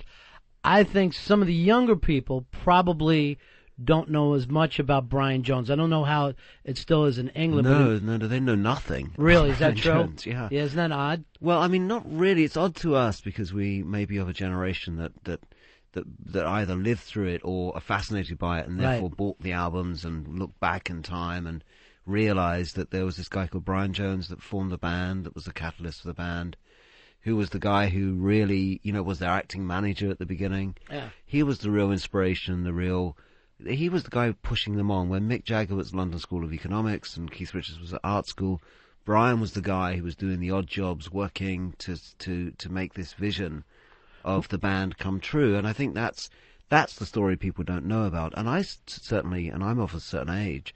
I was a kid in the 60s, and I really had no idea who Brian Jones was until I read these two books, which I came across in the early 90s, which talked about the murder of Brian Jones. So not only was he the kind of icon that nobody knows about, he was also apparently murdered. So these two things kind of affected me, and I thought if I didn't know who Brian Jones was, or how influential or important he was, how he was the friend of Jimi Hendrix, he was the mate of John Lennon, he was the guy that Bob Dylan always came to visit, he was the guy that Andy Warhol knew. Right. If I didn't know about this guy, God, people younger than me would certainly not know about him.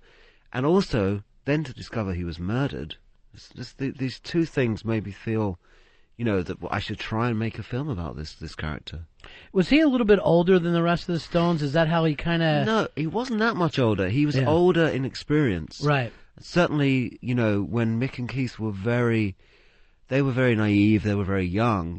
Brian had already fathered 3 children with 3 different women. Right. And he commanded this kind of seniority amongst the band because he always had a girlfriend. See, Mick and Keith didn't have girls in the early days. Brian always had a girlfriend, therefore he'd always get the double room. Brian's girlfriends generally had fathers with cars, so Brian wouldn't travel in the van. He'd travel ahead in the car with the girl.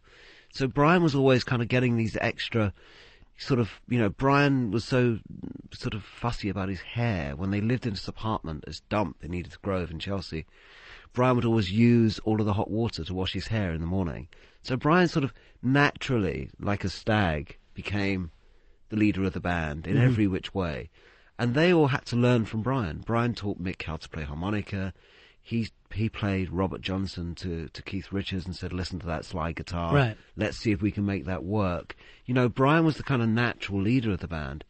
When Andrew Loog Oldham took over, though, who'd worked previously with the Beatles, Andrew knew the secret trick to longevity, which is you write the songs. And so he really set up Keith and Mick as he didn't like Brian at all. Right. He didn't like Brian's swagger. He didn't like the fact that Brian was in charge of the band. He wanted to somehow take the band over. So he knew the way to do that, which was to say to Mick and Keith, you write the songs, Brian will see you down the pub. Right. So Brian was really taken off the scent.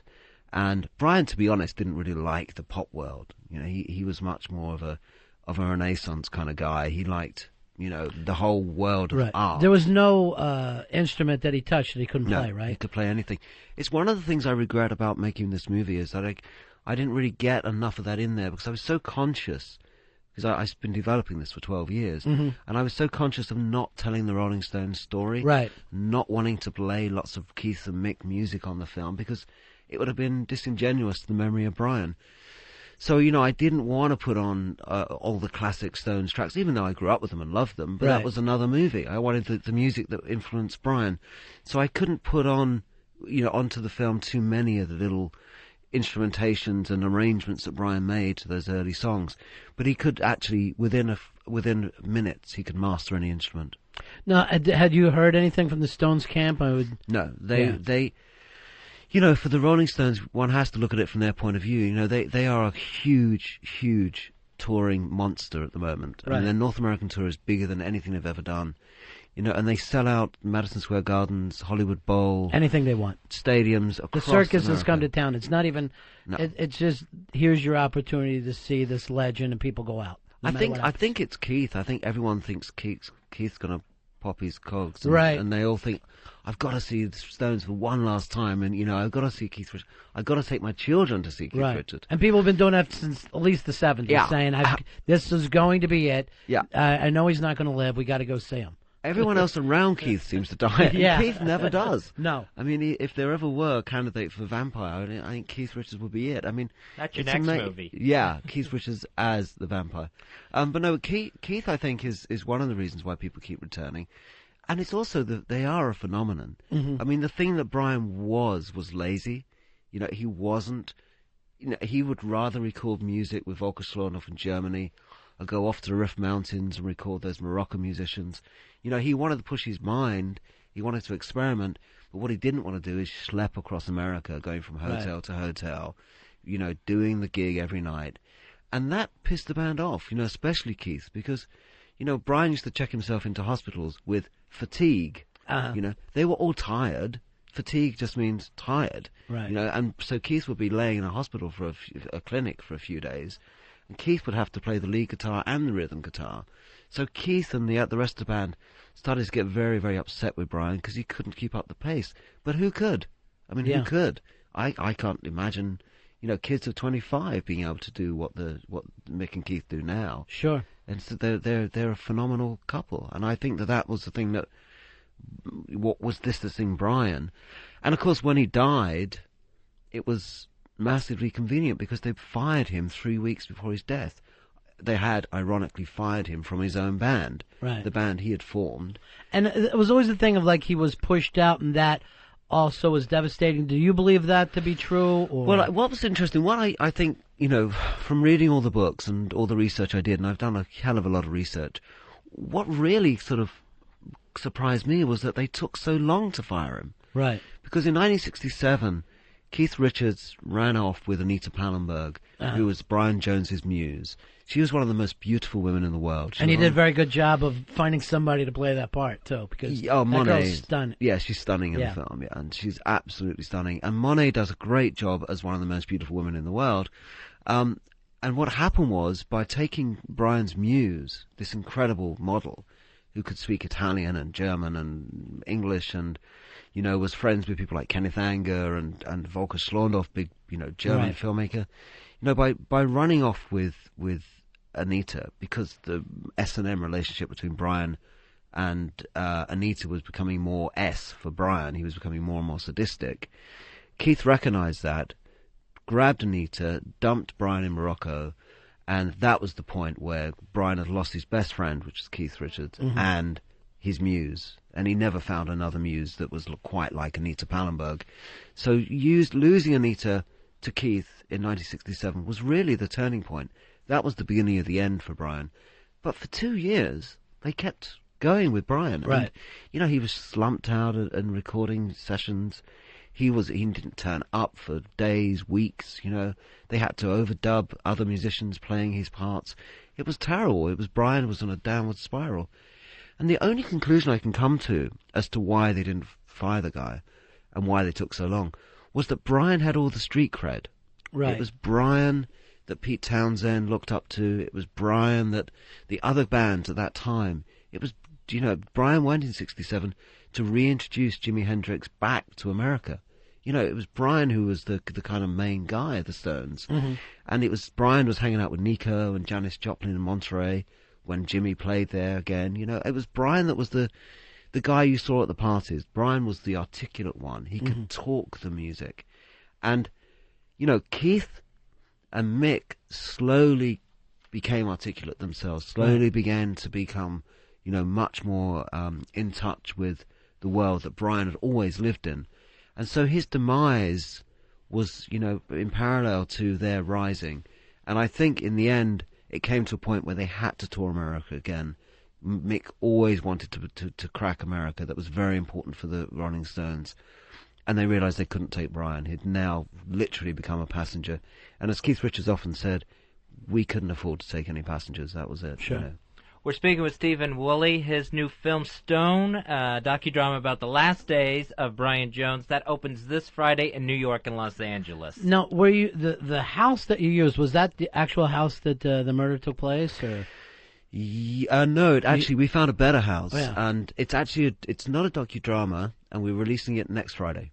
Right. Oh, okay. Well, they just give you lies. I'm sure they just supply you lies. Exactly. I'm used to it. Yeah. It's actually it's a fiction. It's a drama. Right. And there's very little documentary in the film. No, we found a house which is more grim fairy story like. Right. I wanted something very gothic, because the house is part of the character of the film. And we found a most amazing house that looks like a gingerbread house, really. I was thinking about like a new American money, like our rock stars. As soon as you make money, they want the brand new house. They want all the newest stuff. But the English kids, they tend to go back and buy the older castles. It's a whole different lifestyle there. Yeah, well, I think in the 60s it was very odd because you had all these kind of alternative cutting-edge guys, like Keith Moon and people like Pink Floyd and Genesis.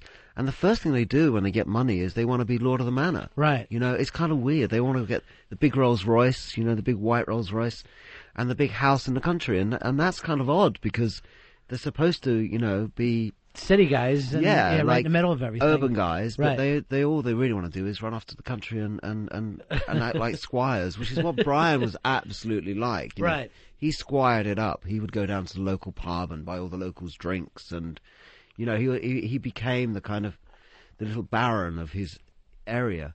And that was the kind of ambition. The thing with Brian though was that he was living in this house where A.A. Milne had written Winnie the Pooh, and he was obsessed with Christopher Robin and that whole. He thought he was a sort of Christopher Robin type.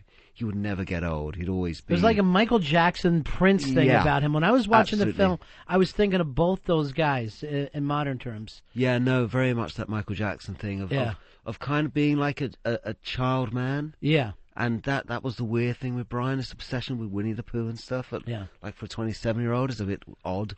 And his effeminate way of dressing, and he was very heterosexual in terms of his women and the gorgeous models that he went out with, but he was always rumoured to have this kind of bisexual side, and it was a very strange kind of character, very odd. I mean, what I found from sort of studying all this stuff and delving into this mad world of Brian Jones was I didn't actually like Brian. I admired him. Right. I thought he was an amazing character. Certainly, if he'd lived, he was glam rock before glam rock was invented. I mean, Mark Bolan, David Bowie would have loved him. And the punks would have loved him. I mean, Joe Strummer and Johnny Rotten would have thought Brian was great because there's nothing better he liked to do than start a riot. I mean, that was his thing. But having said that, he wasn't a kind of nice guy. What he did with the builder in my film, with Frank Thorogood, was to drive Frank to a point where Frank ends up killing him. Right. And that's how bad Brian could be.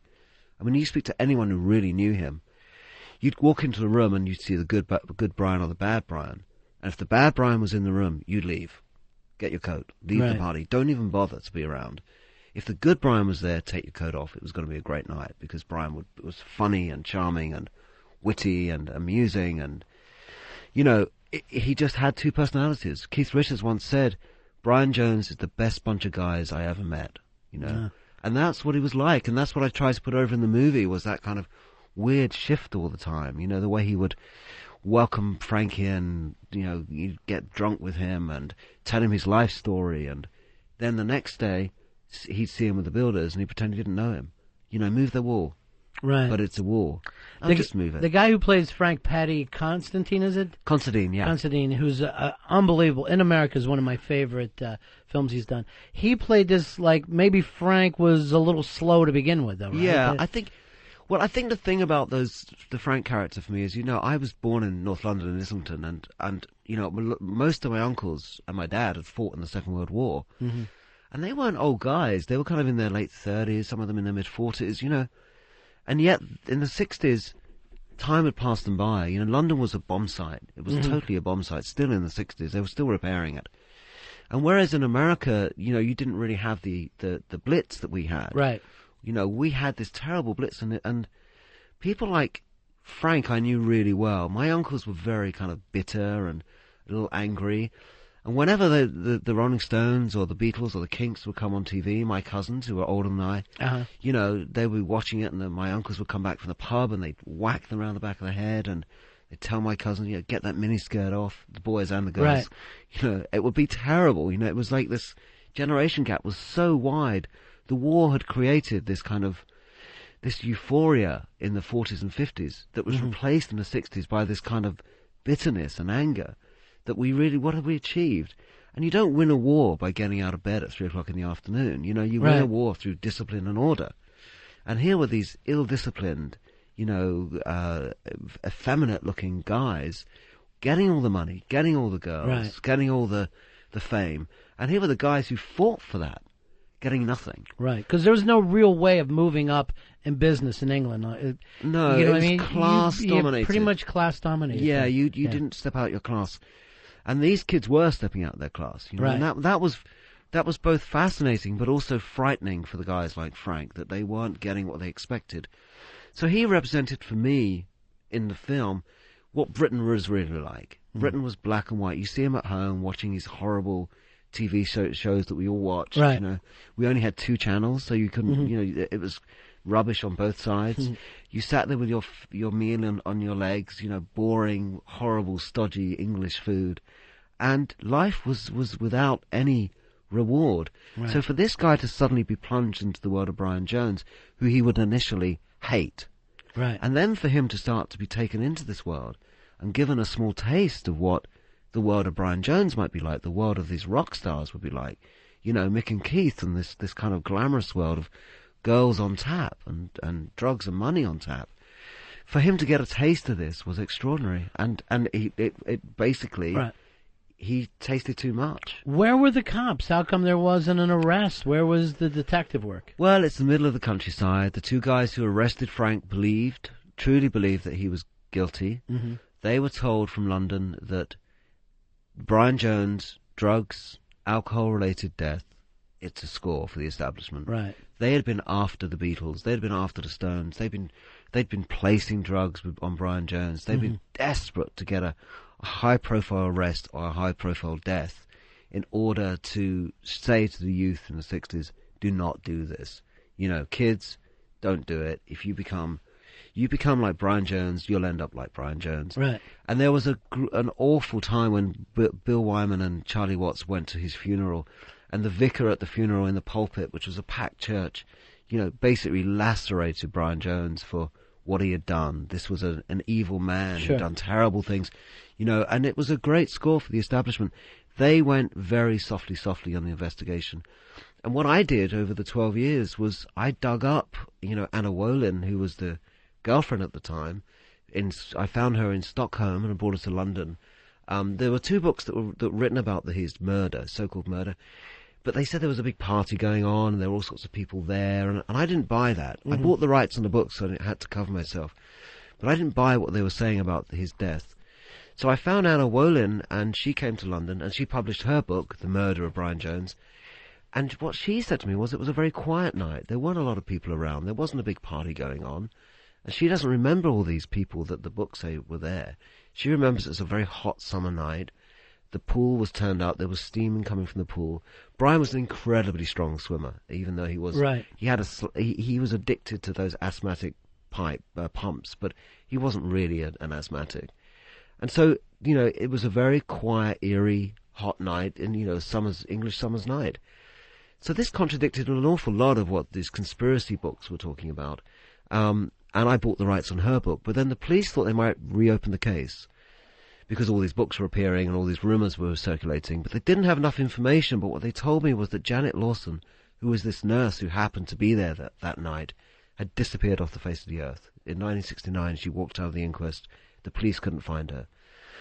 So on the recommendation of Stanley Kubrick's assistant, I hired another private detective, and I found an address for Janet Lawson.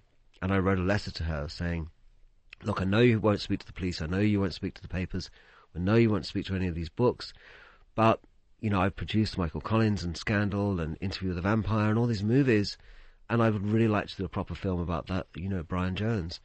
And luckily her daughter was at art college and seen the films I produced, and said to her mum, meet with this guy. So she met with me in a field, strangely, in the middle of nowhere in a field.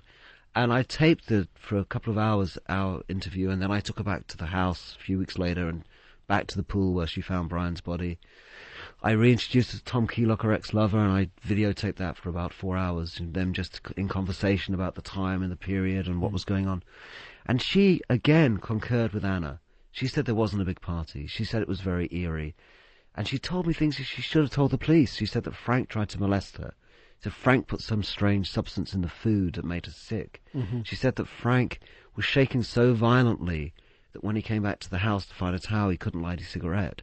I mean, these were all the big clues you needed. Sure. And Anna gave me the motivation. Again, she didn't tell the police that morning Brian Jones had fired Frank. You know, I mean, right. The police didn't know that. They didn't know he was fired. They didn't know that he had been trying to molest Janet and she'd pushed him away. The guy was off his trolley, you know, and they didn't blood test him. He was found with these black bombers, you know, which Frank had. He was never arrested nor charged for possession of drugs. They were legally Brian's, but Frank had them. Right. And so all of this stuff was kind of really strange. And what I made with my film is what I believe to be the true story of what happened that night, through my own research, not through the books, not through what's been published, but through what the two women told me. Because although they're in their 50s, they were very, very sound of mind and body. You know, they're not 60s chicks. Right. One went back to Sweden and opened a boutique, and was a businesswoman, and the other went back to the nursing profession, and they never kind of lived the 60s lifestyle. So when you meet them, you're meeting very savvy, very sussed people, unlike a lot of the girls that were part of that scene who lived through, you know, the amount of drugs and the amount of alcohol. You know, like Anita Pallenberg, for instance, who doesn't really make a lot of sense now when you speak to her. And doesn't look the same, nothing. No. Lost that whole thing beat her, yeah. Yeah. Thanks so much for being in. The movie is Stoned, Fez. And it opens Friday the 24th of Thank you. March. Stephen Woolley is here, Stoned. Take us out with a little Stones, Earl. Thanks so much, Steve. Thank you very much. Yeah. Thanks, Steve.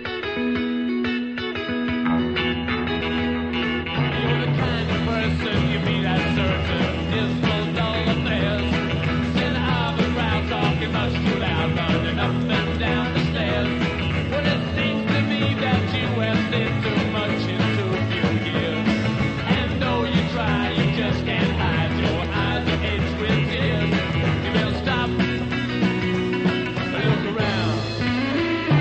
Here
Fez Show, XM202.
Ron and Fez Show. This is a band out of England before the Arctic Monkeys. As far as I know, this group came out a little bit before the Arctic Monkeys. By the way, did you see them the other night on SNL? Yes, I did. Yeah. What'd you think? I was very impressed. Yeah. Young Kinks? Yeah. Young Kinks. Kinks, early Who kind of vibe. Yeah. I was all ready to bust their balls and all, but I do like saying fucking kids play instruments. Nothing against you, Earl, but I've enough of guys grabbing their balls and telling me how fucking tough they are in their recent purchases. There is nothing better than the energy of a rock band on stage. No. Nothing. Rare and rare all the time, though. All right, it is the Ron and Fez Show. Looks like we pulled ahead in that poll now, everybody. That's going on Boston.com. If you want to click on there, go to the business section on that website, Boston.com. They're asking the very simple and easy-to-answer question, which is better, XM or Sirius? So I guess somebody tried to play a little gimmick against us today, tried to home court us, so we got involved with it right now. XM has taken the lead. If you want to go vote, there's links up on ronfez.net. CosmicCircus.com, TheCosmicCircus.com has links. And that all links you to Boston.com, where you can vote for which is better, XM or Sirius. No. Put in your vote for XM. All right, here is John. John, you're on the Ron and Fez Show, buddy. What's happening, my man? Let me see. John, there you go, buddy. Got the phone straightened out. Hey, John. Hey, what's up there, Ronnie? Hey, buddy. It was back, I guess, in the 70s. My Uncle Eddie was the head of security at the Garden, and he used to get us backstage passes. My brother and I saw the Stones there. Let me tell you something. The drugs they did and the drinking they did was amazing. About what year was this? I think around 74. I would have to check with my brother, but let me tell you, I never ever saw Keith Richards.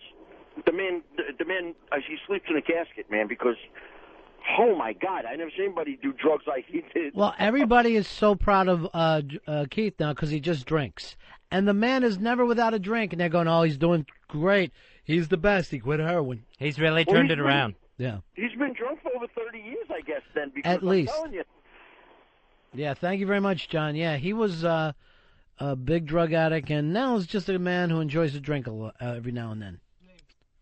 He did an event with us at the Hard Rock, and he showed up. He has this big, giant overcoat on, and he goes, hello, everybody, would you like a drink? And he opens up the coat and pulls out the biggest bottle of Absolute I've ever seen in my life. Now, he's already Keith Richards. Before, it's not like, oh, I saw Keith Richards and he did a crazy thing. It would be crazy enough just to meet Keith Richards without even all the other madness. Say, John, you're on Ron and Fez. Hey, what's going on, guys? Yeah. Hey, last time you're from Philly, right? Yeah. 76 when the Stones came to Philly. That was a wild time. Hells Angels climbing the fences, everything. Pretty cool. Yeah, I mean, a lot of those 70s Stones thing towards the late 70s, it looked like it was over. It looked like, I mean, some of these shows would only go 40, 50 minutes. They would sell out, but they would really come out and put on a bad show. And then once the 80s hit, Keith cleaned up a little bit, and they got into this professional thing. And now that's been every tour since. You're just seeing that real professional cookie cutter tour, which personally I'd rather have the highs and lows, but that's me. Bill Graham. Credit Bill Graham again. Yeah. He kind of cleaned them up and said, hey, you guys are like the biggest band in the world. You should present a show like you are one. Yeah, And well, really... You know, Mick was always professional. Mick was always like a business guy as well, but, you know, Keith was always on his own thing. And he had Ronnie Wood in those days, too. That was before Ronnie kind of cleaned up. The guys that you brought in last night, Black Sabbath, when you were there, no one ever expected Ozzy to live. That was the long shot of long shots. No, Ozzy was a complete long shot, and he always credits Sharon for saving his life because he was just... At one point, when I think she said when she first met Ozzy, it was a hotel room, empty pizza boxes, and more cocaine than you will ever see in your life. Like meeting Lazarus. Yeah, but that's what everybody wanted rock to be. That's what everyone's like, this is perfect. This is the dream. An anonymous hotel room, a lot of drugs, and groupies. That was the whole point of starting a band. Anything else was a disappointment. I saw the Replacements before, just so falling down drunk, not being able to put it together. We brought up the Pogues. There's plenty of times that people thought that that band wasn't going to last. I remember there was a Replacement show where they never made it to the stage. They were walking out on stage. They literally passed out before they could even strap on the instruments. It was a mess. It was always hit and miss. They were the greatest band you've ever seen. Oh, what are these bunch of drunks doing on the stage? Right. Well, I never made the greatest band. I always wanted to. All I ever saw was what are these drunks doing out on stage. Hey, Lewis, you're on Ron and Fez. How you doing, buddy? Hey, Lewis. Hello.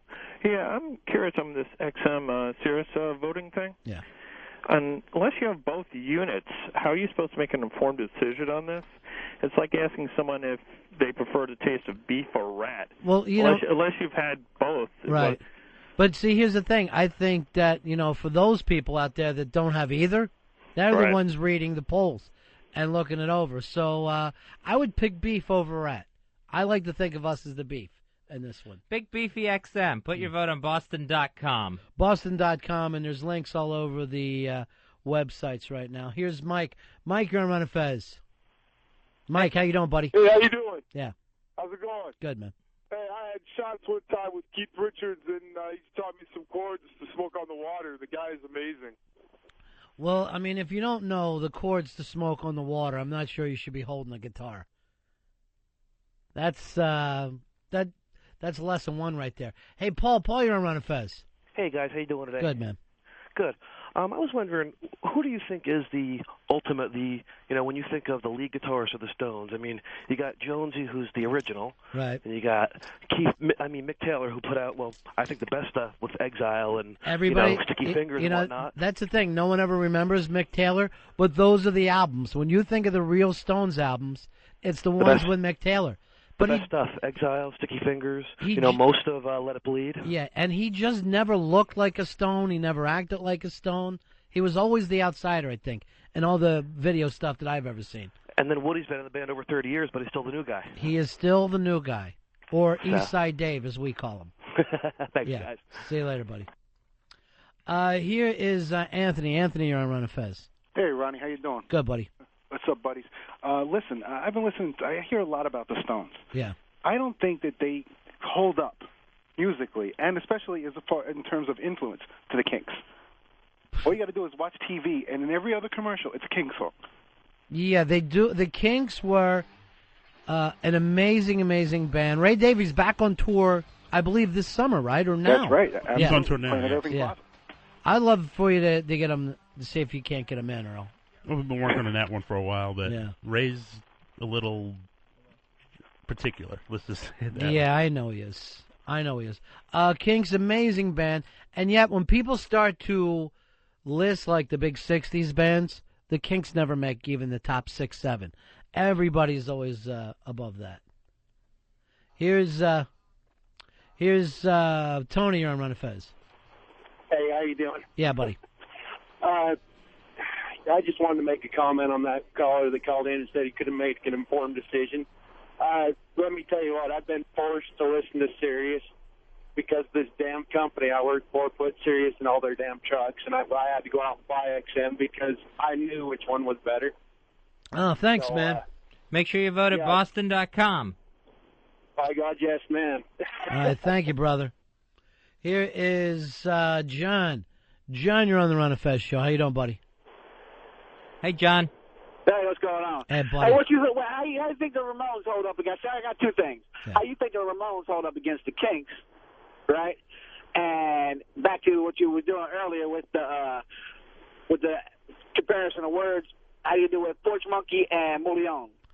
Well, I can't say right now. I can't tell you which one. When's Earl's coffee break?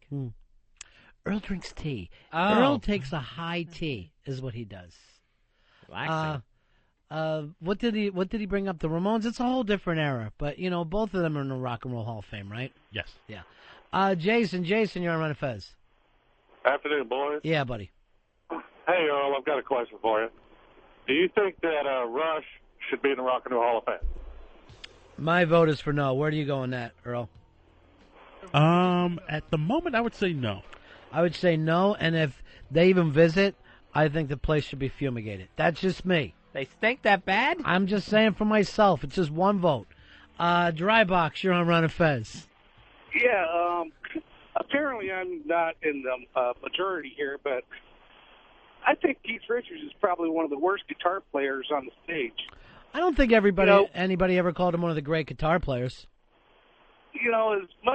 As much time as he's had to practice, you'd think he could at least hit the notes, they're his own song. It's really about rock and roll, and it's really about songwriting, and in that term, Keith Richards is the ultimate rock and roll guitar player, because it's still kind of a garage band to him. And he always had a lead guitar player with him, too. Yeah, he always had someone to bounce off of. Congratulations for making Jimmy's dream come true. That was real. To you. Yeah, that was really nice of you, Earl. Nice you did work. something good. No, I mean, just to see that little grin on his face. I mean, he was so happy just to get that picture. It's a picture of him and Sabbath, and they're holding the trophies. Did you take the picture, Earl? Yes, I took the picture. Did it come out nice? It came out great. Yeah. Here's Matt. Matt, you're on Ron and Fez. How you doing, buddy? Hey, man, what's up? Yeah. How y'all doing today? Good.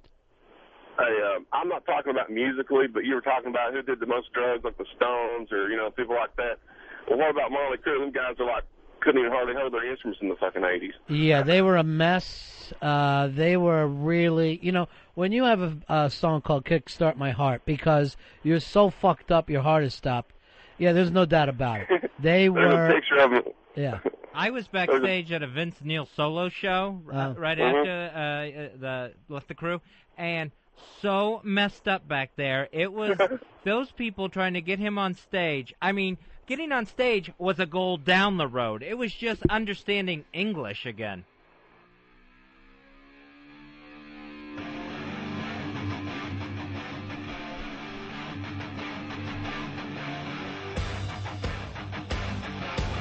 Hey, Tricky Matt, you're on Ron and Fez. What's up, buddy? Yeah. Hey, Keith Richards, man. What I love about the Stones is no guitar solos. It's all groove. It is, Yeah, it is about the groove, and it's and basically they invented that whole groove too. They at least for white people. Yeah. Other than Can't You Hear Me Knocking, hardly any guitar solos in any other thing. So Keith Richards has, you think of the grooves of like Brown Sugar or Start Me Up, Satisfaction. Unfucking believable, it's all groove and attitude, man. Thanks, man. We got talking about this because this guy did this thing that was just in here, and Stoned is the film Steve Wolvery was just in.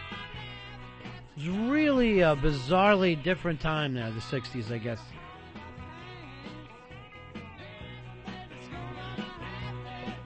Here's Jack. Jack, you're on Ron and Fez. Hey, Ron. Yeah. Did you ever hear of a band that came out at the same time Talking Heads did that was touted to be the next Stones and the Beatles, and Talking Heads were going to be the next Beatles? Who's that? The Television? Oh, with Richard Hell? Yeah. Yeah. Great band. They were a good band for a short time. Yeah. Well, that happens with a lot of bands. See, that's the weird thing about the Rolling Stones, is to be able to just fucking keep it together for so long. It's just difficult to be able to pull that off and not have everything just fray at the ends. Hey, Mike, you're on Ron and Fez. Hey, I was wondering what you guys thought about the Steve Miller Band, and are they in the Rock and Roll Hall of Fame or not? I don't know. Probably Steve Miller might be in. Is he in? No, he isn't. Yeah. No Oddly reason for enough. me either. I have no reason for him to be in there. I got to tell you the truth. I know that whole "Keep on Rocking Me, Baby," "Fly Like an Eagle" thing is big for you. Didn't click for me. That whole Joker, I'm a toker, I'm a smoker. You didn't like Abracadabra? No. Nice try. It tried to reach out and grab me, but it really didn't work out. Mike, you're on Ron and Fez. Ron, you fucking killed me, buddy. What's that? You're supposed to be my buddy, and you're destroying Rush, my favorite band in the entire world. Can't do it, bro. I understand. They're all great players. I understand Geddy Lee's voice goes something else. I just never liked any of that pompous rock. It never worked for me. They write songs about trees, and then they go closer to the heart. Yeah. And you got the best of both worlds. Trees is, to me, the most embarrassing rock song ever. It really is. About trees having... Trees having a fight is the most embarrassing fucking song in my life. Come on. Yeah. Tell me you don't drop a hit of acid and listen to the Trees song. First of all, if I dropped a hit of acid and that fucking song came on, seriously, I'd rather just sit there and scratch at the wall for sound. And I always need music when I'm tripping, but I'm embarrassed with some of that stuff. Thanks, Baldy. Listen, Mike, listen to the lyrics alone. Just so bad. Now, first of all, where are we? Fucking Middle Ages with this? There is trouble with the trees, for the maples want more sunlight, and the oaks ignore their pleas. Shut up.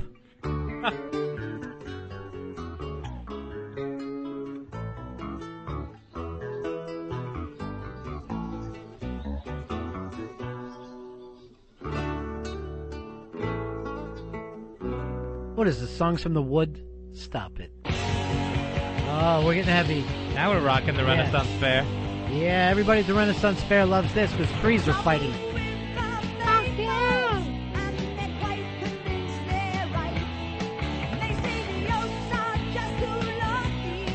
You know what this is? Metaphor. This is a metaphor, Fez. Well, who are the maples and who are the oaks? I don't know. Us and Russia? I don't know. Stupid.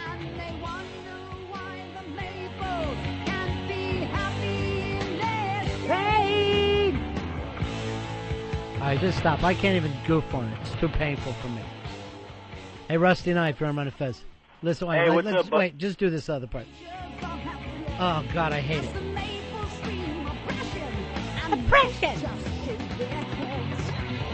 Scary. All right, go ahead, Rusty Knife. Hey, what's up, buddies? Hey, I buddy. hate that band Rush, too.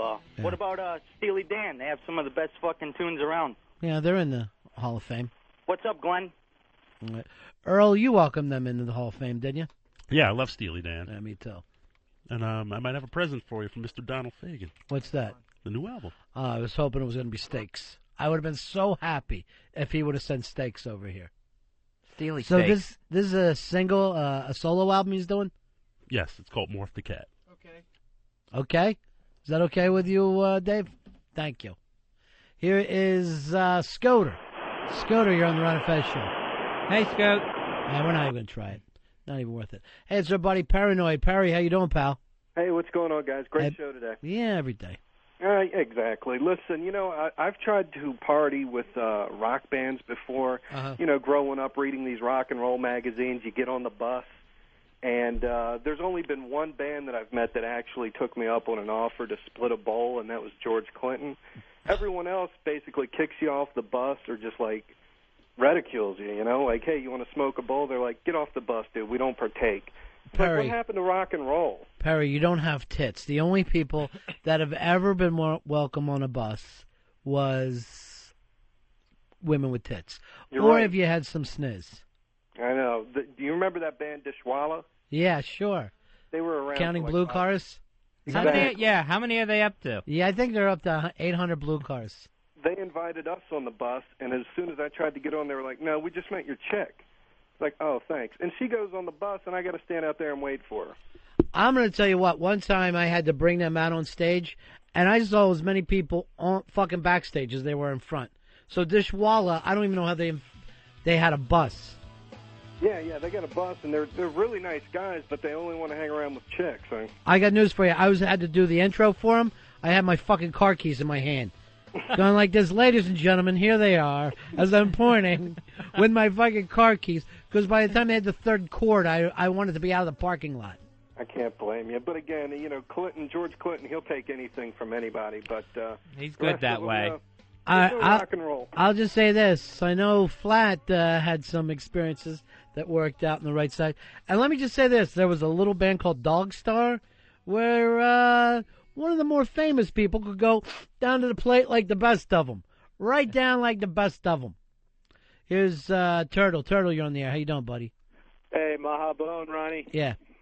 Listen, I can't agree with you more. Rush sucks. Geddy Lee, every time he opens his mouth, it sounds like every other fucking song he's ever sung. And imagine a rock band wanting to hang out with a chick. That's just unheard of. God, I can't imagine why he would be upset about that. Yeah, Perry is shocked that someone doesn't want to smoke a bowl with him. That ragweed that he's pulling. Maybe if he did something with his hair. Yeah, that Northern Virginia ragweed he's dragging around, fucking dirt pot. Hey, he does have a link up for us, though. Big contest going on. If you go to thecosmiccircus.com, you can pick up the link. The link to Boston.com, where they're doing the contest. Which is better, XM or Sirius? You can vote for XM by going to Boston.com, and it's in the business section of that website. Here's Harry. Harry, you're on Ron and Fez. Hey, what's up, Ron? Hey, buddies.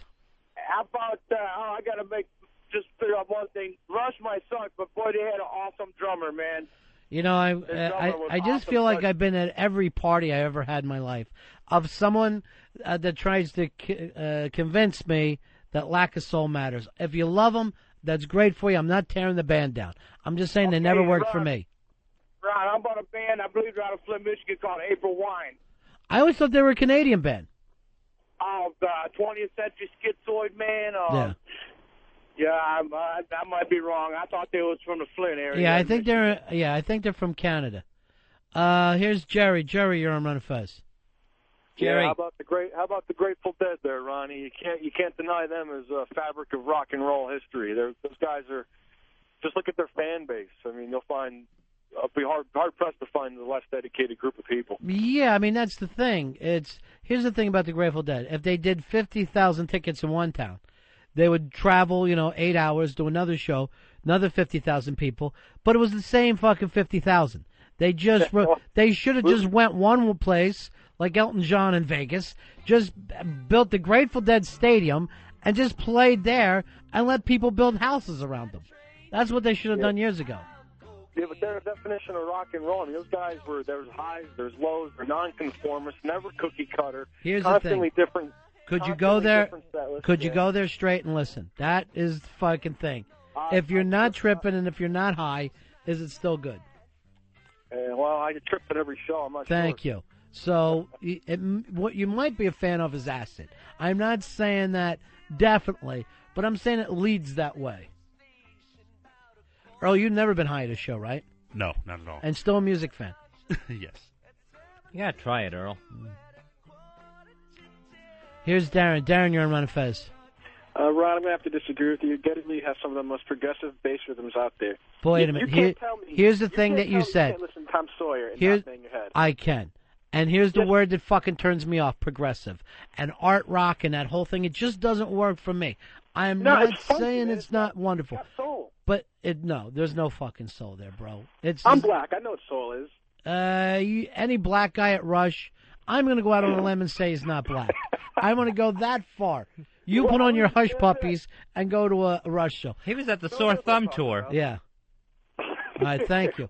I did not want this to be people trying to convince me to fucking eat asparagus. You know what I'm saying? That's what it's like when you're like, oh, I don't like asparagus, and people are going, no, you got to try it. I've tried it. For me personally, it doesn't get there. Earl, what about for you? I mean, they're hit and miss with me. Some records are unbelievable. Moving Pictures, great record. Grace Under Pressure, great record. I mean, it's kind of a hit and miss thing, and you got to be in the right frame of mind. But I like a little bit more that. The only thing I like about Geddy Lee is I would see him around down at spring training. That he would show up for fucking spring training games, and to me, that's you can't beat that. He was like a huge Expos fan, and I remember one album. No, Blue Jays. I mean, yeah, yes, that's absolutely right. And for one album, they actually had the blueprint of the stadium inside the album. That's how much he loved the team. Yeah. Collectible. Yeah. All right, here is Scott. Scott, you're on Ron and Fez. Hey, buddy. Hey, buddy. What about Devo? D-E-V-O? Yep. Yeah, it's de-evolution. Sure, I can't say enough things about him. I like the thing I like about Devo is they annoy everybody else. That's the best thing about him. Here's Patrick. You're on Ron and Fez. Yeah, what about Cream and Deep Purple?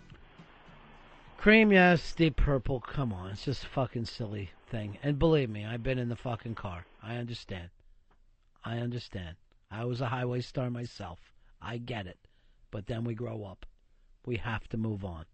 All right, let's take a break here, Earl. We'll come back and wrap up the show.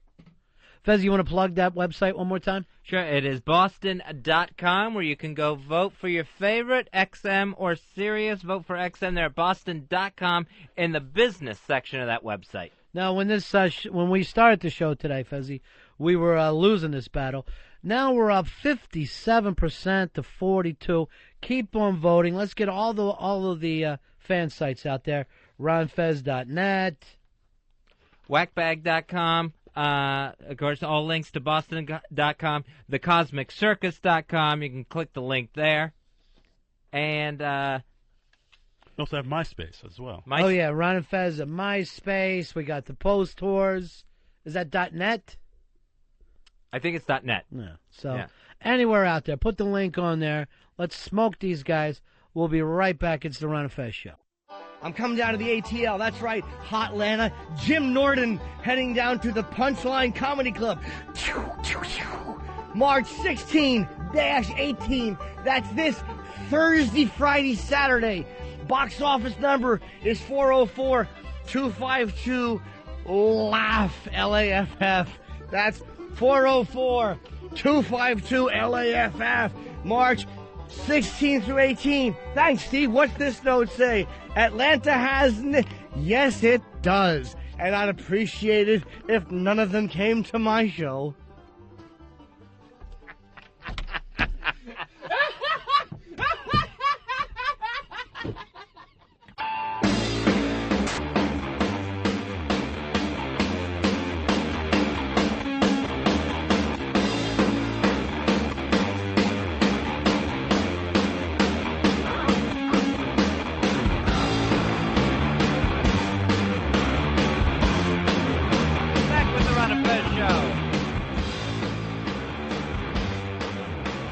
Your chance to vote in the great debate. XM or Sirius, you can go to Boston.com. Put in your vote for XM Satellite Radio on Boston.com. It's the business section of that website. Plus, there's plenty of links up at RonFez.net, Whackbag.com, RonandFezShow.net, FullBlownAids.com. Not a medical site. No, do not go there for medical advice. I learned that the hard way. Also, posttours.net and myspace.com/RonandFezShow. That one is a medical site, oddly enough. That's where I go for pills. What is it, Eastside Dave? I see you hanging around. All this Brian Jones talk. How come for greatest band of all time, Brian Jonestown Massacre? You know what? We forgot to bring up Brian Jonestown Massacre. Let me see why. Oh, here it is. No one cares. Brian Jonestown Massacre, the man Anton Newcomb plays over 80 instruments. Someone wrote Nobody Cares on the sheet? At the same time? Not at the same time, no. I would only care if he came out playing 80 instruments at the same time. We booked Anton on the show. They were so thrilled there was any interest in him. And Earl, what happened?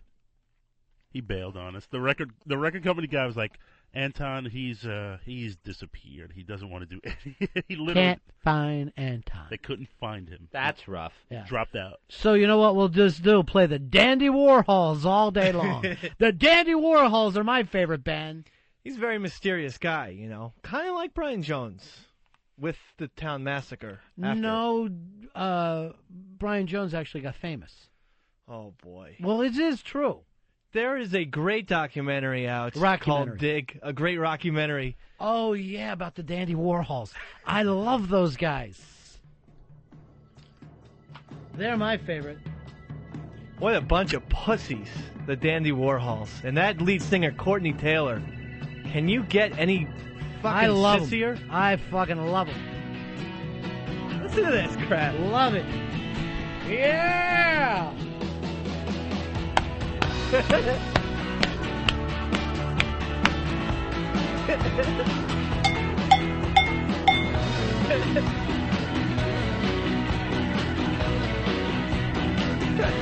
You got a great car. Yeah, what's wrong with it today? I used to have one too. Maybe you'll come and have a look. I really love your hairdo, yeah. I'm glad you like mine too. See what looking pretty cool gets you. Fez, you know what I like about this song? What? Drives Anton crazy when we play it. The only thing worse than this song is the video for this song. Love it. He poses a lot, this man, like Marilyn Like Monroe. a rock star. Like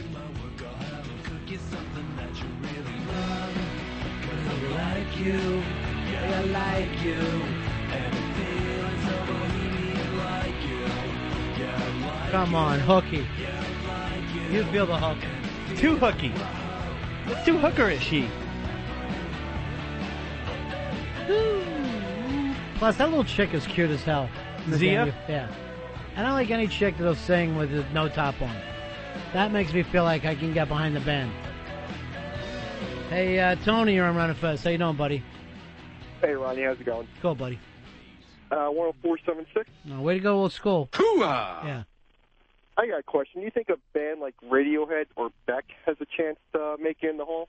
Both those bands will go in the Hall of Fame. By the way, Beck will no longer do South Park because he got the word from the church that you can't be part of it.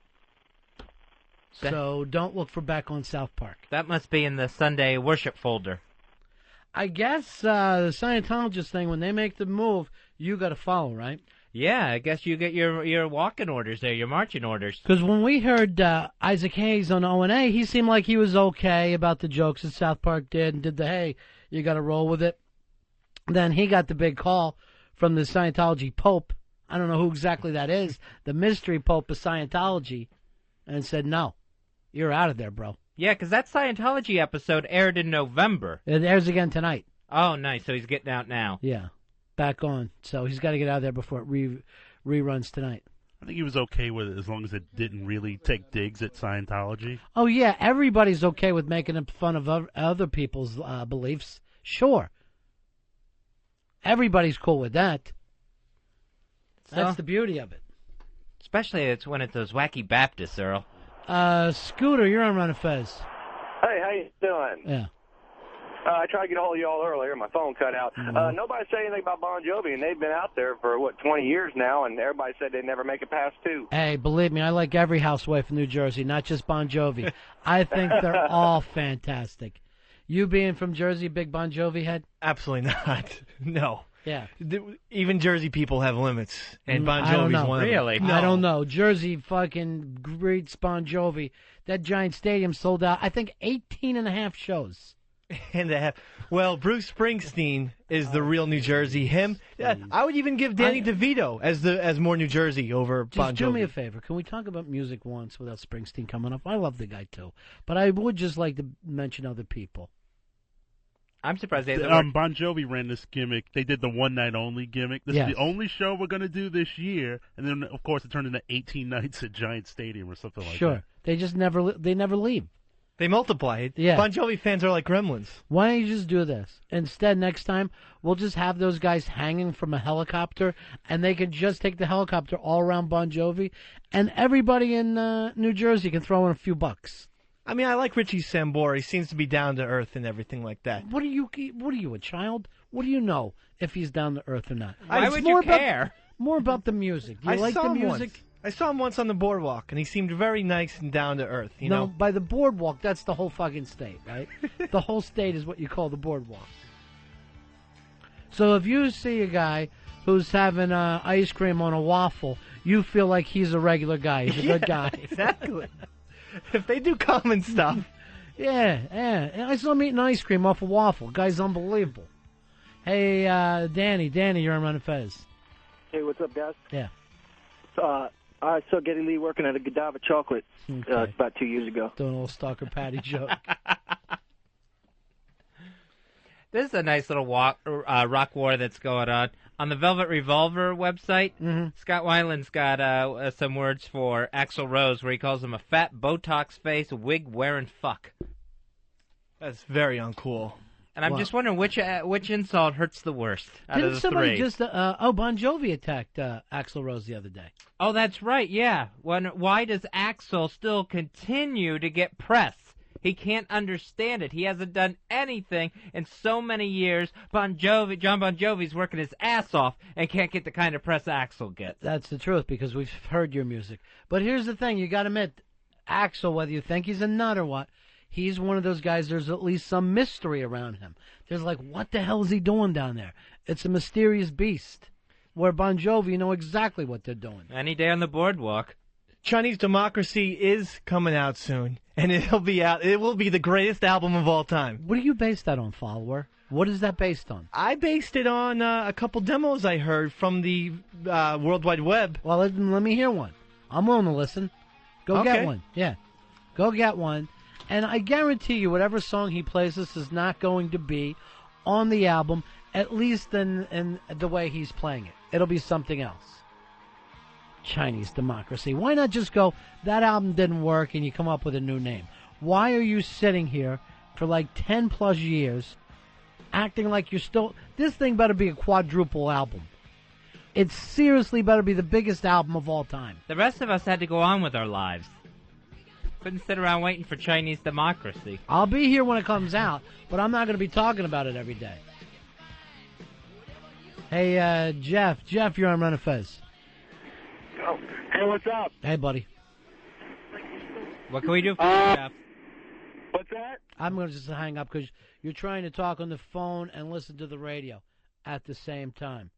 Fez, last I saw, it looks like we're pulling away in this contest of yours. It's 57-42, even though when we started the show today, we were behind. Yeah, XM now taking a commanding lead over Sirius in the Boston.com poll. Check it out on Boston.com in the business section there where you can vote for your favorite, XM or Sirius. We got links up all over. Just go to ronfez.net.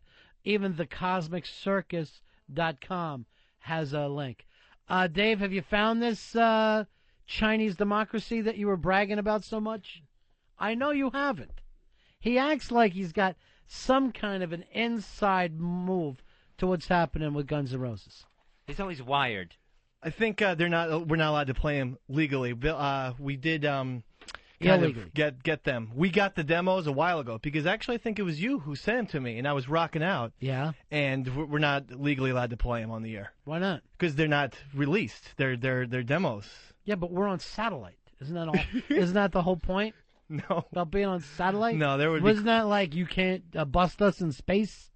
Yeah, we would get sued very hard by W. Well, just sing some of it to us. It's a Chinese democracy. It has this one song. It's better. It's a better time. Is gonna rock. It's gonna rock America's world once again. W. Axl Rose back in the fire. Sure, because it's 87. Why shouldn't we fucking act like it's a big deal? It's still 87 in your world. Hey, it's gotta be some year. You couldn't even grow a mullet with that hair, could you? Couldn't even. Have you ever had long hair at all? No, it looks very peculiar. I look more like Bill Walton. Just that terrible. You gotta try now. All right, I forgot when we did this. We were talking about yesterday. We went through stuff. Earl won everything. We were doing what's the biggest basketball player you ever met. I did meet Bill Walton. Oh, I forgot about that out of the fight. 'Cause I guess he's a big fight fan. Yeah, and arguably the best college player, arguably of all time. At least white one. At least the best white college player. Behind that, it was only probably Richie Sambora. We're going back to Richie Sambora. What about Pistol Pete Maravich? Love Pistol Pete. Nobody better. Walton's better just because of the rings, though. I mean, I could score 44 points on LSU in 1965. Let's see you do it. This guy would shoot the fucking lights out. Get me a time machine. Yeah. And 44 would have been an off night for him, my friend. He was averaging around 60. Yeah, I think he still has the record for most point average per game. It's like he was average 44 points a game. Yes. That's doing nothing. That's why I picked that number. And smoking cigarettes as he's doing it. No, Earl said it because he heard you say it. That's why I That picked the fucking- number. So we're going like, who's the biggest boxer you ever met? I met Frazier before. Earl has to come up with Ali winning. Who's the biggest baseball player? Earl, who'd you have? I had Mantle and it was a tie between Mantle and DiMaggio. That's fucking huge. Who's the biggest football player you ever met? I met Namath. See, these are fucking annoying as hell to me. Just everything that we could come up with, he would win. Oh, we were trying to remember, was it a tennis player? Tennis, I did meet Arthur Ashe. I had him on the show one time. I also still doubt many of Earl's things because remember, we were quantifying meeting by a handshake and a small conversation. And I have a feeling like Earl spotted Joe DiMaggio, 2 blocks Earl, away. give it getting to into us. a cab. No, my most prized possession on this earth is my Mantle and My DiMaggio. balls. Mama. Besides that, All right, go ahead. Mantle autographed baseball card, DiMaggio autographed baseball You can't card. beat that. But that's not meeting. Did you shake their hands and get into a conversation? He met them. He shook the hand that shook the world. That's what fucking DiMaggio said. He said, come here, black boy. You shake the hand that shook the world. Shake the hand that used to shake Marilyn Monroe's head.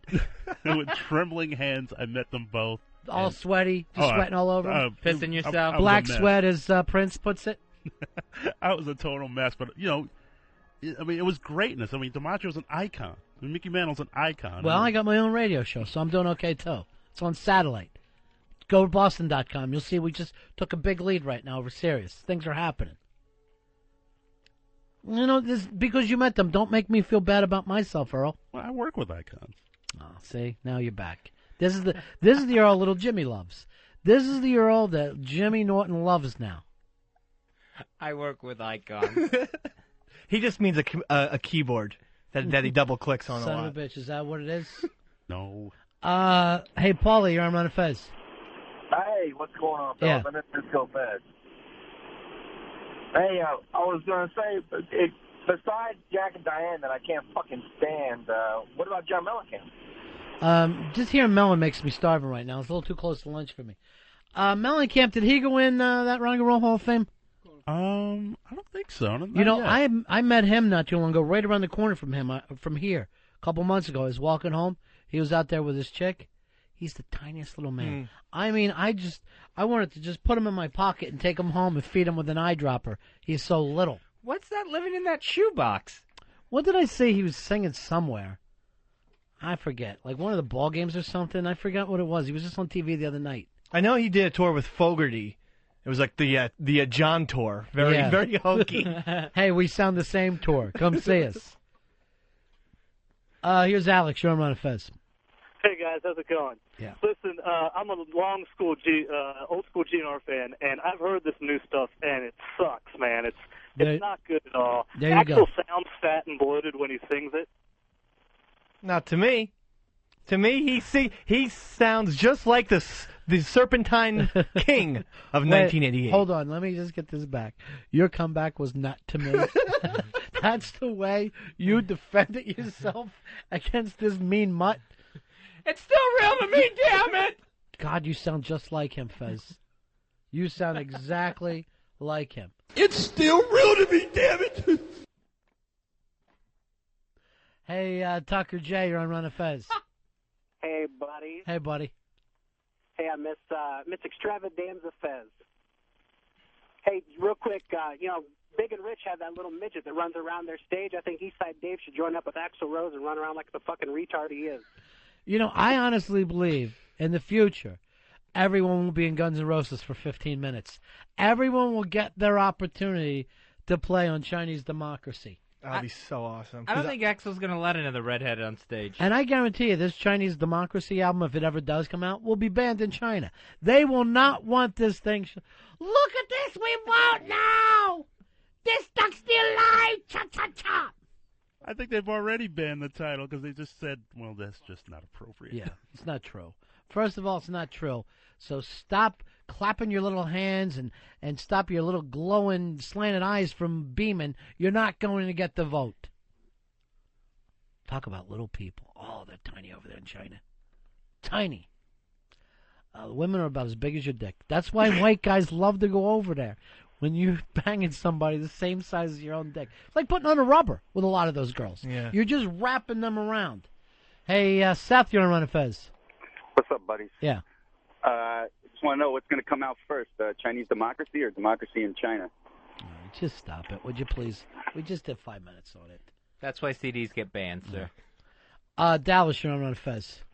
Hello, good afternoon, gentlemen. How are you? Great. Thanks for All right. being with us. I'm just kind of wondering, how about Bob Seger? What do you think of Bob Seger? If we're ever doing the commercial Hall of Fame, I'd love for him to go in for Ford. I guess he is in the Hall of Fame, right? Yes. But, I hear like a rock, and I just think of a truck commercial. Old-time rock and roll is maybe the worst rock and roll hit in the history of the genre. That's because it's rock and roll that your mom likes. That's the problem with it. It's on every single preview where it's like a kid's movie and they have like a baby. And it's at every wedding. And you'll just see your uncles hop up. Oh my God, it's my song. They're grabbing your aunt. Yeah, that's true. All right, stop it, Earl. Seriously. To old people, this is Metallica. They're like, okay, we can. I guarantee you this will be playing at Jersey Rich's wedding when you go there. And Jersey Rich and all the guys in the wedding will have on those sunglasses and the blow-up saxophone. And everybody's acting like it's great. Hey, Sean, you're on Ron and Fez. Yeah, I know Earl's met a lot of celebrities. I was wondering if you ever met Fidel Castro, say 2 years ago in the Bronx. Yeah. Asshole! Earl, who is the biggest political leader that you ever met? Mayor Dinkins. All right. Mine was George Sr., the first George Bush. But look at this, Earl. While he was president.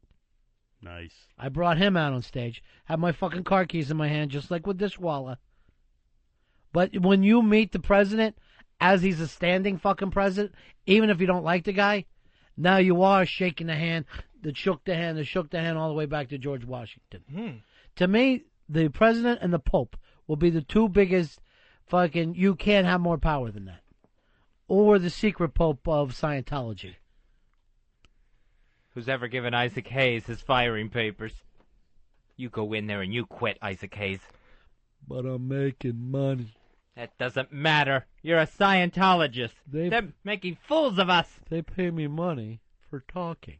All right, maybe a little time on the e-meter. Okay, I quit. They fucking have everything that he's ever said before. Anytime that he's ever jacked off looking at a picture of a squirrel, that's already recorded. So everything can come out on you. That's the problem. They could probably do another 2 seasons of episodes. They've got, hello, children. Yeah, he didn't do much more than that. So why doesn't he really prove how sick those guys make him and send all the cash back? Then I would say, man, he really is mad. If all of a sudden a big box of money showed up of everything that he ever made before. I cannot accept this. This is blood money against my religion, Scientology. Well, that's going to be on tonight. I want to give it a watch. And give me an update right now on what the contest numbers are. All right. Give me the latest update. Okay. We'll announce that. Head out and vote before we started the show today, Fezzi. We were getting beat. Now as we come in, we are taking the lead. XM against Sirius. We'll get those latest numbers for you. You can keep voting at Boston.com. XM versus Sirius. Go ahead, vote for XM. If you want to go to one of the websites to click a link there, ronfez.net, whackbag.com, ronandfezshow.net, fullblownaids.com. Not a medical site. Posttours.net, thecosmiccircus.com, and myspace.com/ronandfezshow. All right, let's talk with Eastside Dave. Dave, before the show today, what was the score? 51% for Sirius. Yeah. 48% for XM. Right. And remember, this is going to be read by Hayseeds in Boston, who have never even had satellite radio, and we're going to hear a lie like this. What do we got now? The latest thing. Yeah. 63% XM, 36% Sirius. Fucking smoking them. That's ridiculous. It's like the Dandy Warhols taking off over the Brian Jonestown massacre. No, that wasn't necessary. I just want to point out something. I'm just trying to make a judgment call. It's not against you. All right. And certainly not against. I'm just saying at the end of that film, when you saw how well the Dandies were doing, we all knew. They have some talent, but they are a little arrogant, whereas the Brian Jonestown massacre is earthy and real. Yeah. Did you just get another update there, Dave? Another update. Yes. 66% now XM, 33% Sirius. Smoking them. Keep on voting, folks. Keep going to Boston.com. If you're on that website, you go to the business section of it to vote for XM. That's where I go anyway. When I go to a website, I go straight for the business section. You know why? Why is that? Taking care of business Oh. every day. We're taking care of business in every way. Nah, I miss Fat Baby. I mean, since we're talking about rock and roll and taking care of business, real quick, my brother got me a belt buckle in Graceland, TCB, because Elvis used to actually give them to his staff for, like, Christmas gifts, though. Well, he gave it to him in diamonds. Did your brother get one of those? No, it was very cheap plastic. Taking care of business, man. Always TCB. And if it was really special, it would be TCB with a lightning bolt, because that meant you were taking care of business in a flash. I never knew. I always saw the logo with a lightning bolt, but I never knew it meant in a flash. That may be my next tattoo. I like that TCB You want to logo. do that? I got to wait till November before I can get another tattoo. Why? Because I can't do it with the blood thinners that I'm on. Why not? You just bleed all over the place. It'll be gushing in here. I think if you bleed out, Fezzy, you'll feel healthier. The one thing you need is to seriously bleed out. Get that old heart attack blood out of me. All right, that's it for us, folks. A lot of fun today. A lot of fun just hanging out. Just a couple more days for us, but a big party's coming up April 1st. April 1st at McFadden's. Join your buddies, Ron and Fez, at McFadden's on 2nd Avenue in New York City between 42nd and 43rd Street. Party starts about 9 o'clock. That's a Saturday night. And Fez has given his birthday party over to his new best buddy, Eastside Dave. That's extremely nice. Maybe can I give it back, maybe? No, keep it. He's a new guy. I may even give you my birthday wish. And cake. No. Yes, I love cake. Yeah. And wishes. And I was going to give Fez 5G, so I'll just turn it over and give it to Eastside Dave. I need that back. We'll see you guys tomorrow after the fabulous Opie and Anthony show. Take care. The Ron and Fez Show. XM 202.